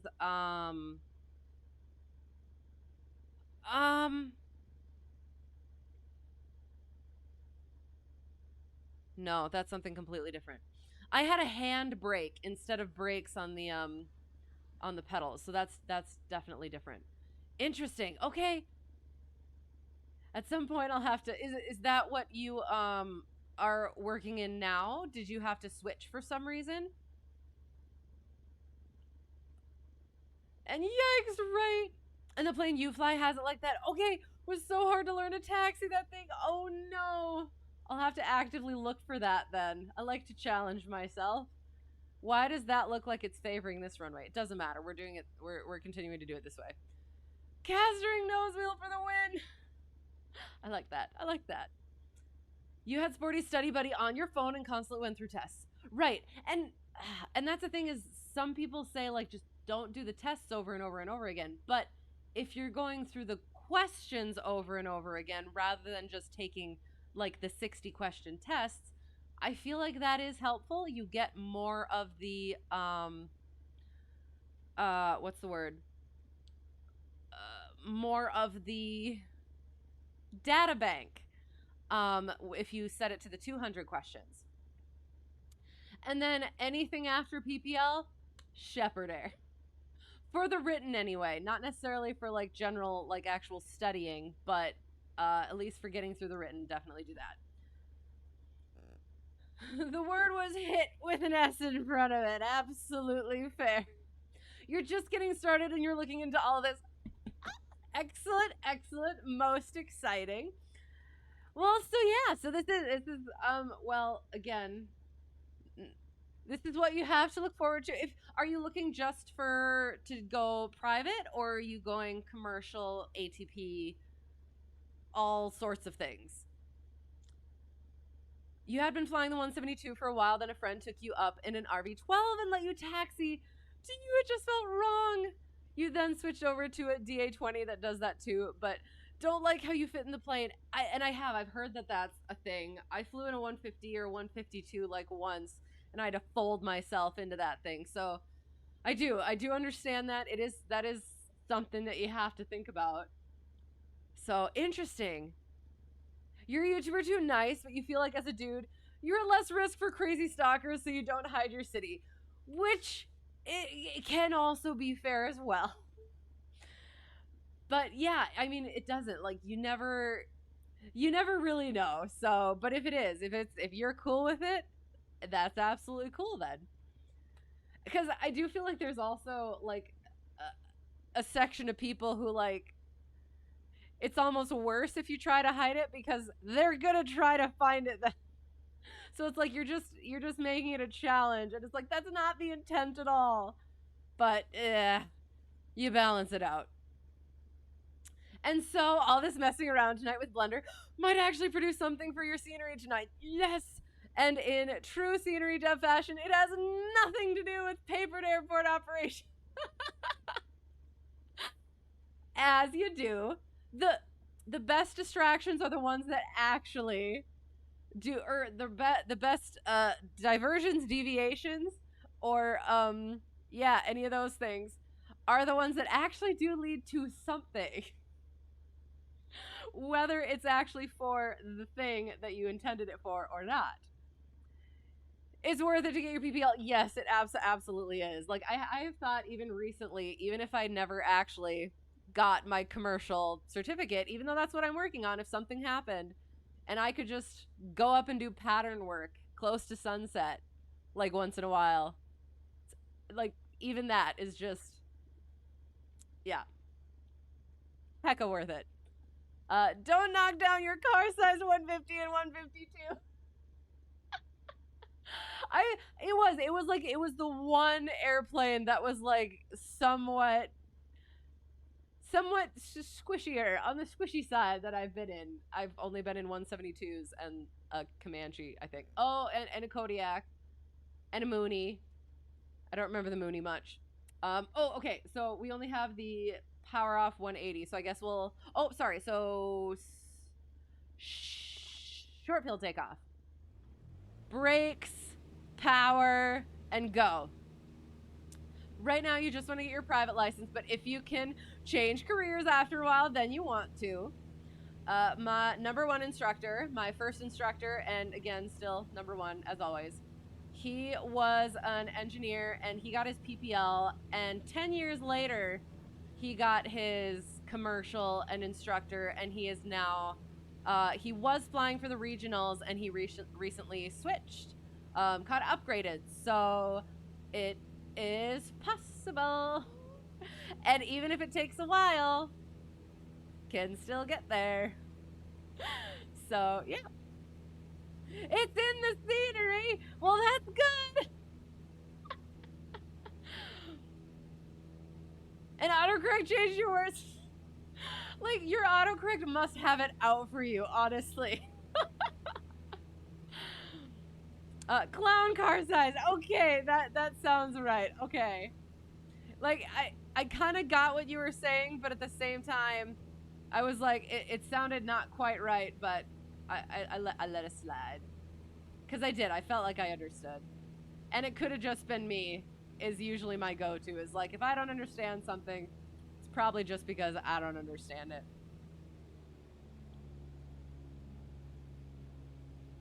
All right. So, power off 180.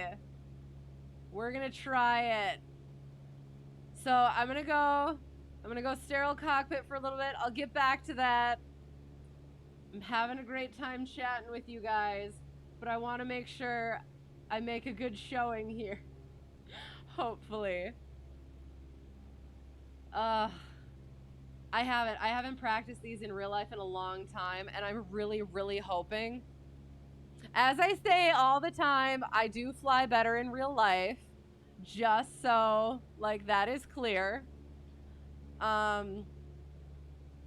Yeah, so I'm hoping, because doing it in here, I do want to say, it does get a little bit, what's the word, disheartening at times, just because it seems like I'm not able to do the things that I usually am able to. And I feel like I am. I'm so much worse in here than in reality, and so the only practice I've been getting for this stuff, because I've been working on the night solo requirement, I've been only getting in here. So I'm like, okay, well, now I'm close to where I could actually do Checkride, but I have absolutely none of the maneuvers down, because look at how horribly I'm doing them. But again, I have flown them before in real life, and they were a lot better than this. Maybe not the power off 180. We'll see how that goes. But yeah. So we will. We'll see how this goes. And I will get back to that. So, pitching for best glide, not creeping into the runway. We're aiming for the 1,000 footers. Unless I miss the 1,000 footers, then we're aiming wherever I land. Haha, wouldn't that be nice if you could say that to the DPE? Oh, keeping speed. Okay.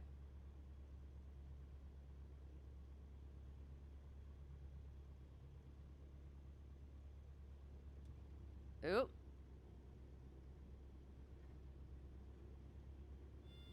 Oopsie daisy. Nope, speed. Speed. Short final runway 18. All right, so I'm looking a little bit high, but at the same time, I don't have any power. So we're just gonna keep it at best glide, a little bit more than best glide, and we're just gonna kind of, again, aim for that point.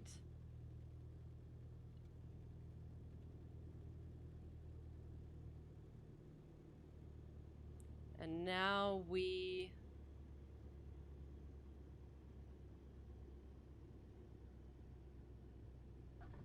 No! Nope, nope, nope. Okay, okay. Whoa, that wasn't good. Okay, we're trying that one more time because I was so close. I just had to aim a little bit less far beforehand. We're gonna get this. We're gonna get this. Because it is. You can land a little bit beyond your point. I think it's 200 feet for the power off 180. You can land a little bit beyond your point, but not beforehand. Okay, sorry. The sense of freedom you get from flying in a small aircraft is almost a spiritual experience. I would almost say, no, almost. It's hard to explain. It's one of the few things that makes your soul smile from the sheer joy of it. Absolutely go for it if you have the chance. Right. Absolutely. Definitely seconded. And it is. It's, I will also say too, it's a little bit, it gets easy to get caught up once you're like in the training and stuff on just working through the things. So letting yourself still have fun with it once in a while and just have those moments of remembering and realizing and really taking in that you're in this tiny plane up above the rest of the world. Maybe not too high above, but like just enough. And yeah, it is. It's amazing. You've been trucking for 15 years, you're done with it? Excellent. There we go. So yeah, definitely go for it, whatever comes out of it. Like, again, if all it is just a once in a while thing, it's still worth it. It still makes everything just that little bit better.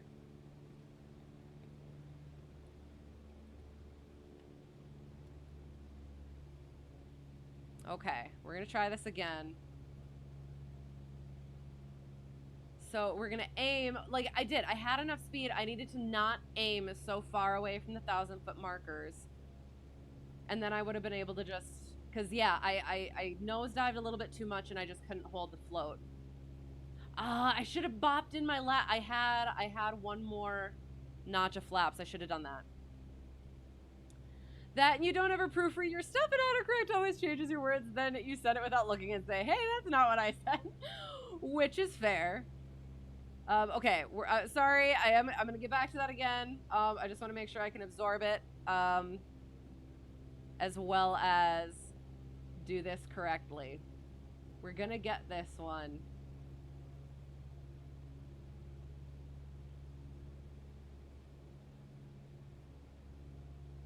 So a beam point, idle, glide. Pitch for best glide. Carb heat is out already. Pitch for best glide for the love. Not creeping in on the runway. Oops, oops, oops, oops, oops, oops, oops.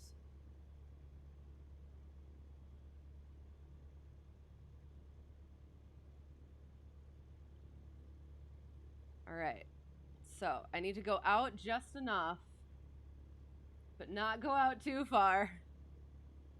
And that's the thing, is with this maneuver, is if you're allowed to do it a couple of times, you get used to the conditions and like you do, you figure out, okay, so I need to go a little bit,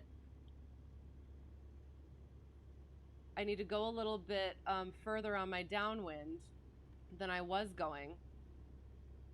Trust my speed, trust my speed, trust my speed. Aim for just before that stripe, maybe.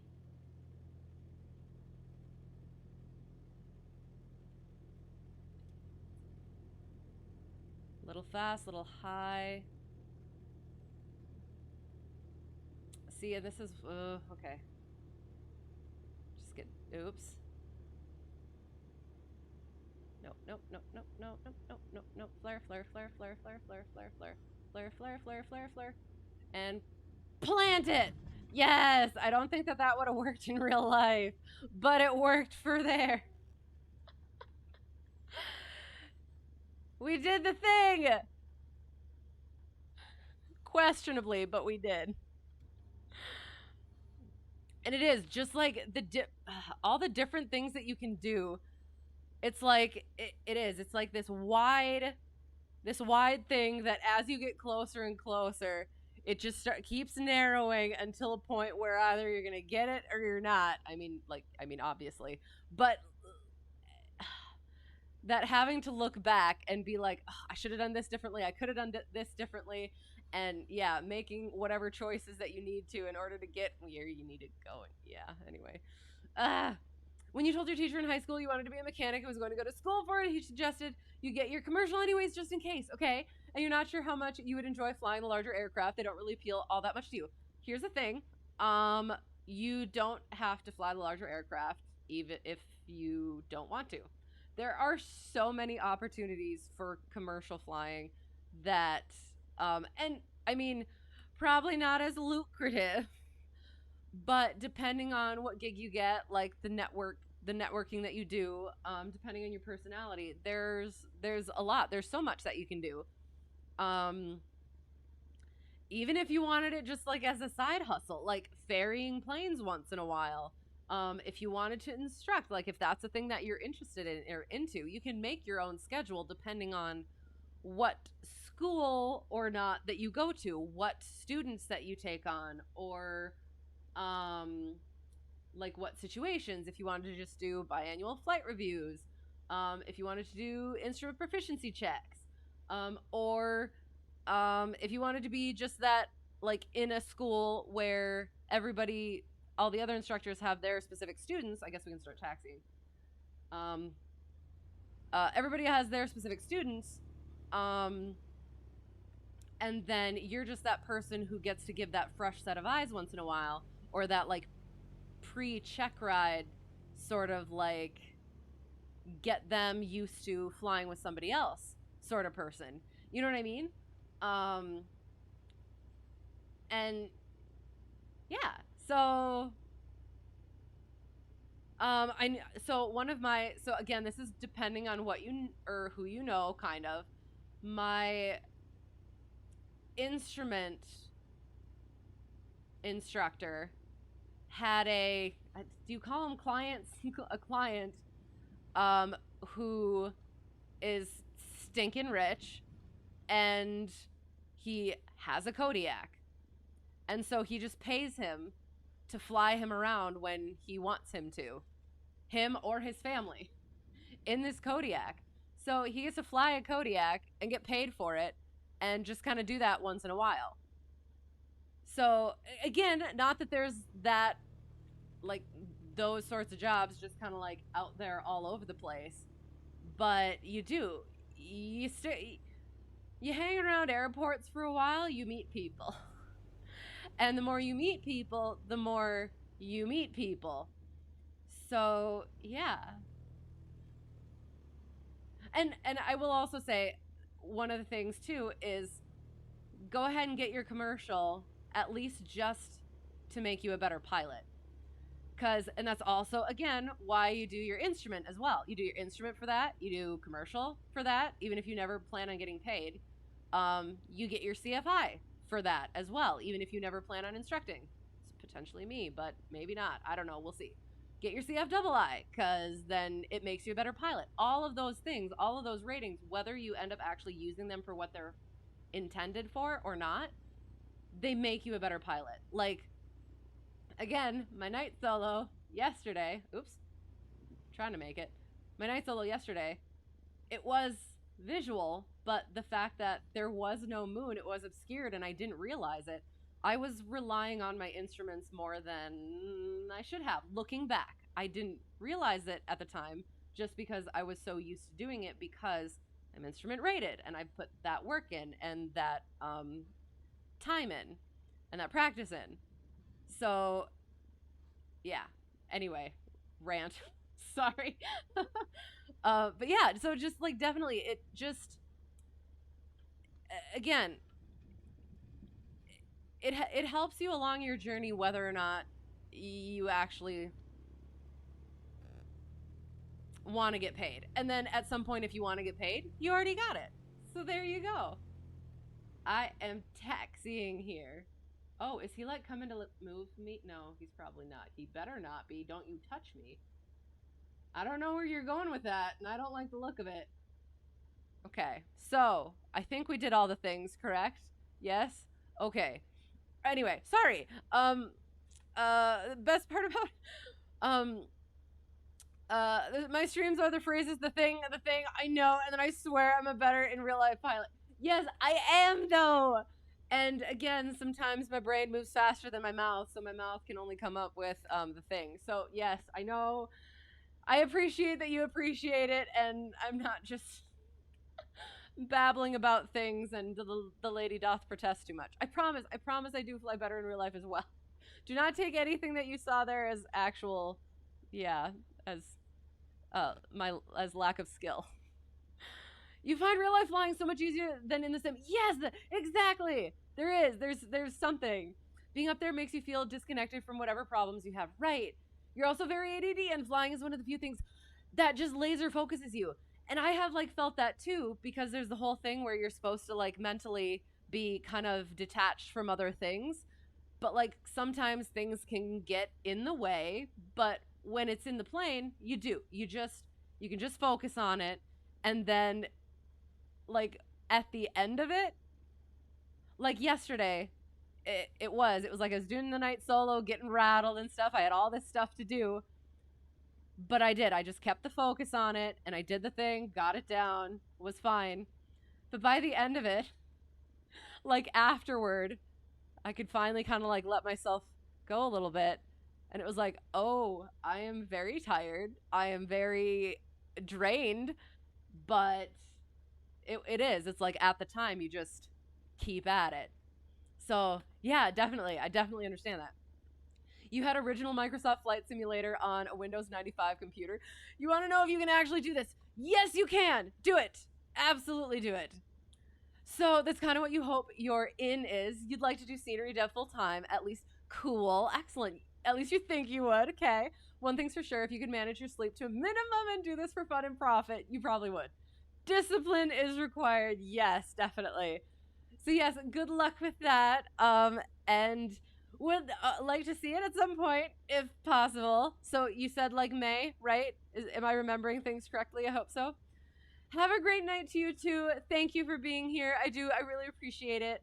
And yeah, have a great night. Have a great tomorrow and all the good things. Hope to see you again soon. A lot of steermans. Yes, I think I got some from someone, and I think they just kind of show up. So yes. Until next time. LOL, that phrase sounded so wrong. It was oh god, what did I say? Oh no, what did I say? I'm sorry. You do your worst flying in the sim. Okay, it is. It's nice hearing other people do the same thing. Mainly because you do stupid stuff in the sim, which is also fair. Like there's so many things that I would do in the sim that I would never ever do in real life. And like one of the things is like it's chatting. Like so I kind of try and keep it a little bit separate from actual like mentality of flying, just because I don't want to get used to letting distractions in real life. But I like having it here. So yes. And you're the same way. You have another reason you have ADD. Another reason you struggle to learn. You get way too distracted. Right. And that's again. You will. You can do it though. It is. It's going to be tough. It's hard, but you keep pressing on, and you'll get it. And we all believe in you. And you're off to bed. Night all. Good night. Good night. Happy to have you here. Thanks for being here and putting up with my shenanigans and myself in general. Indeed, excellent. Stay tuned. Yes, sounds good. It sounded like the guy was attacking me. Oh, the dude with the little things under. I will be the metal on his vehicle. That's what I was talking about. Okay, sorry. So we're doing the thing. Always good. Excellent. Thank you. I will. I'll quick do shutdown because we're still in the plane. Oh, and that's one of the. Oh, at some point we have to do emergency procedures as well. I'll figure that out. We might start flying a lot more. Thursdays, Sundays, but otherwise I do need sleep at some point. So we'll figure that out. Shutting down. Did the things. Yes, I can hear myself saying it as I'm saying it. Flaps are good. Turning all of them off. I'll have to readjust all these things. I'm gonna quick do this so that we want DME and the ADF. Do we want the transponder? We're gonna leave this transponder because that's the one that I have, or similar to one that I have in real life, or the one that I use in real life. Not mine, unfortunately. Oh gosh, sorry. Kill it, let it die. And then we bup, and boop. Yay. And at that point, hopefully, well, no. Then we continue and we open and we chalk the thing. And we just make sure that we don't do anything at this point, because if he hasn't said anything, we're good to go. Is that a shadow? That looks freaking concerning, actually. That almost makes me think it's like oil. I have no idea how to work this. This way, yes. You should be in bed. It's super late here. Same, but we had to get the things done. And we did. We got the things done. So yes, I do. I appreciate you guys being here. And yes, staying up late. I think we're good. We'll take a look around. Yay. I don't think we didn't get any, like, yeah, the outside the plane sort of like look, but oh well. I keep forgetting about that. I'm sorry. So yeah, okay. Yay. I'll get go to main menu, get pretty music on. We'll look at LittleNavMap a little bit. The whole half of the flight that we got. Sorry about that. Yes, the don't touch me, stay away comment. I'm sorry. I guess, yeah, if you were only just listening to that, there was a dude coming at me with a little forklift while I was in the plane, and that just did not seem like it was going to end well. So, apologies for whatever it sounded like.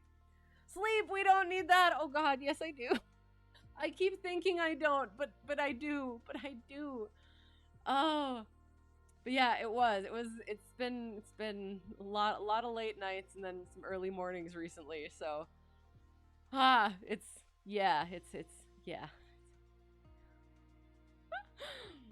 I need to get LittleNavMap up. It sounded like the guy was attacking me. He was about to. Okay, so terrible. Okay. It looks kind of like an elf with a butterfly on his hat, doesn't it? With like a little gnome, you know, like those little gnomes with a little butterfly. Yes. And I don't know what he's doing here, but I'll tell you what we're actually doing here. So we started out here, had a CTD, and then I completely forgot to reset LittleNavMap until I looked at it after the steep spiral, so we missed all the other things that we did. I have it on here. It's not very interesting, to be quite honest. The clearing turn was ish. The steep spiral to the left was tinier than steep spiral to the right. I'm glad I used actual labels in there. Yeah, messed up the shundels. Then we flew for a while, did stalls and stuff. Then we turned. And our steep spiral. Sorry, did I say steep spiral? Steep turn. I meant steep turn. Can you see my mouse? You. There it is. Okay. It was funny because you were paying attention to Pepper, and all of a sudden you heard, "Don't touch me, stay away from me." So you did. You were hearing things and not seeing the things, and it was, oh no.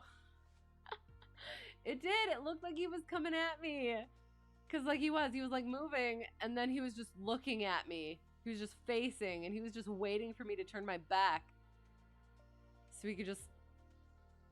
I don't want to say anything that can be taken strangely. Okay. It's only 1:20. You have a couple hours left before you zonk. Nice. Oh, excellent. Oh, yes, and that's why I've always been a night owl, but I'm starting to get to, like, a point. I do need to get, like, a normal sleep schedule, because if I do start getting paid to fly, I need to be not fatigued. So, yeah, he's blowing a bubble off of his hand. I love it.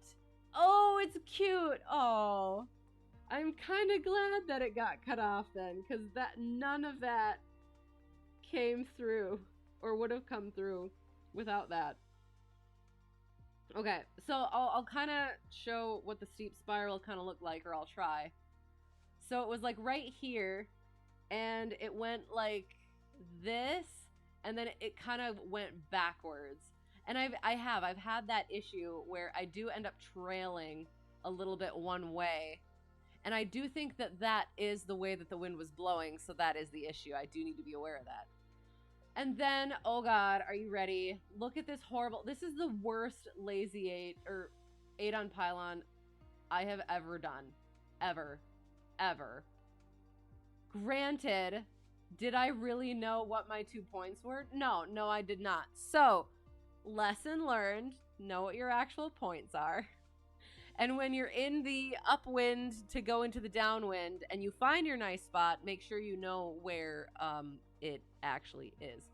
So that's a really lazy 8. Oh God, yeah, it is. It's not even the right maneuver. Oh no. Oh yeah, that's just bad. It does. It looks like a. Oh, I'm trying to think. Like, you know, in Lilo and Stitch, the little creature that she made, her little doll with the, like, big ol' head? Yeah. I pretend that bugs laid eggs in her ears. Yeah. And then we went back and did...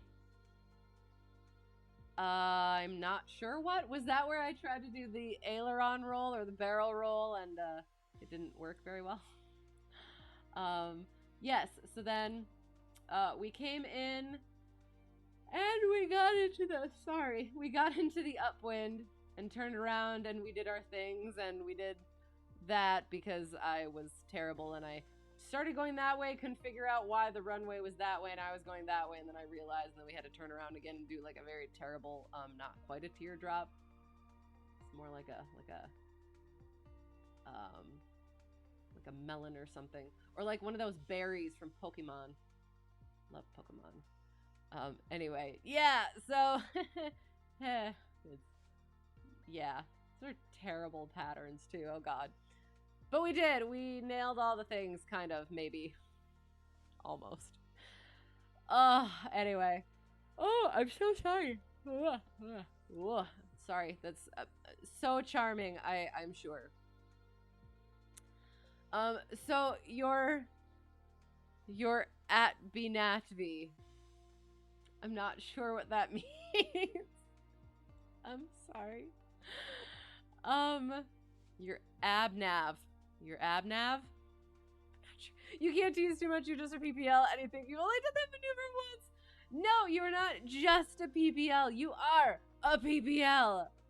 But yeah, that's like one of the worst. No, that is the worst that I've ever done. Mine are very, very good. They're very, yes. I do. Again, I will say I am better in a real plane. I promise. The lady doth not protest too much. She protesteth just enough. But yeah, so we can start. If you know anybody who's streaming right now, you can let me know. Otherwise, I'll do a quick look see. I try to look for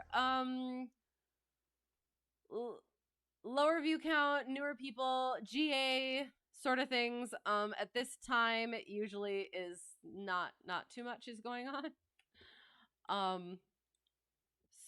But we find some good people, and then there's some tried and true people on as well.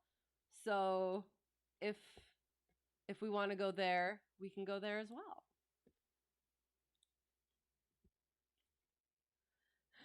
Sorry, that was Pepsi. Oh, that's so cute. All right. So, doing the things. Chill Maze might be on. I shall look. I do like Chill Maze. I just have to figure out how this works.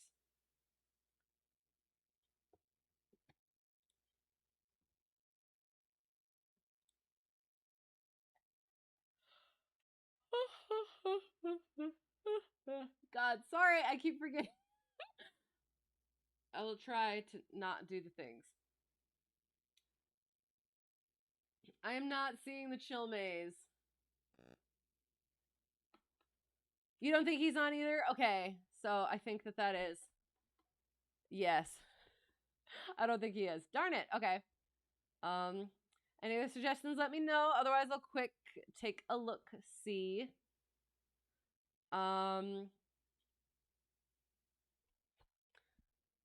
I like people who actually chat. Oh, that could be fun. Let me look at this one.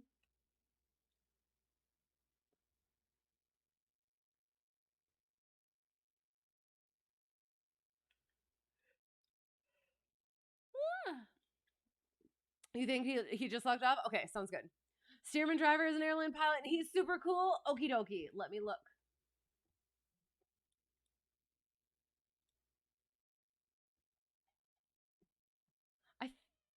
I think we've actually gone to him before, so yeah, we can definitely do that. Excellent.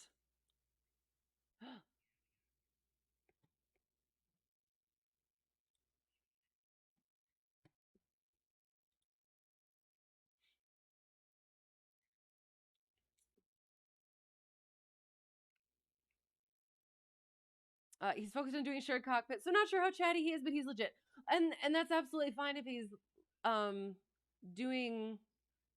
Yeah, we will. We'll go there. That sounds good.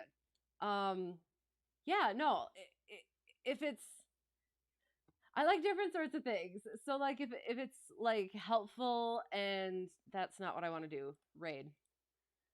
And new interesting stuff, I am good with it. So we will.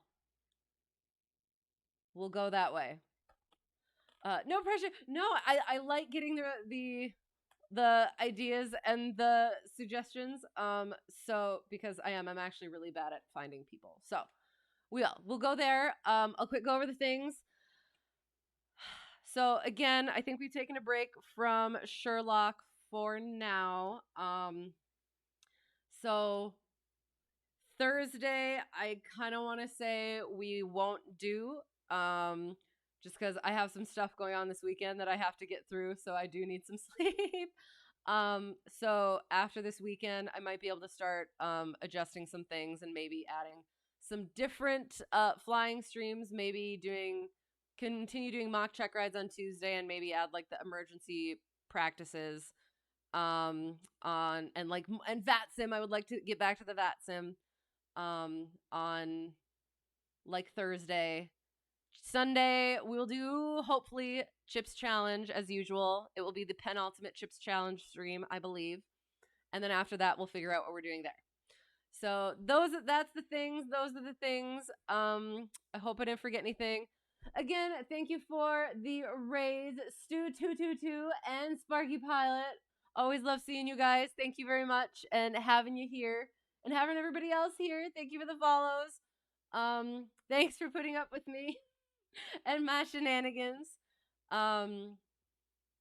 Yeah, to whoever got lost and found their way here or found their way back and decided to stick around. Again, thank you. Thank you so much. I always appreciate it. Had a lot of fun. Have a great whatever it's going to be for you. Have a great time in the raid. And yeah. Hope to see you again soon. If I've forgotten anything, brain is mush. But yeah. Again, thank you. Thank you so much. And bye.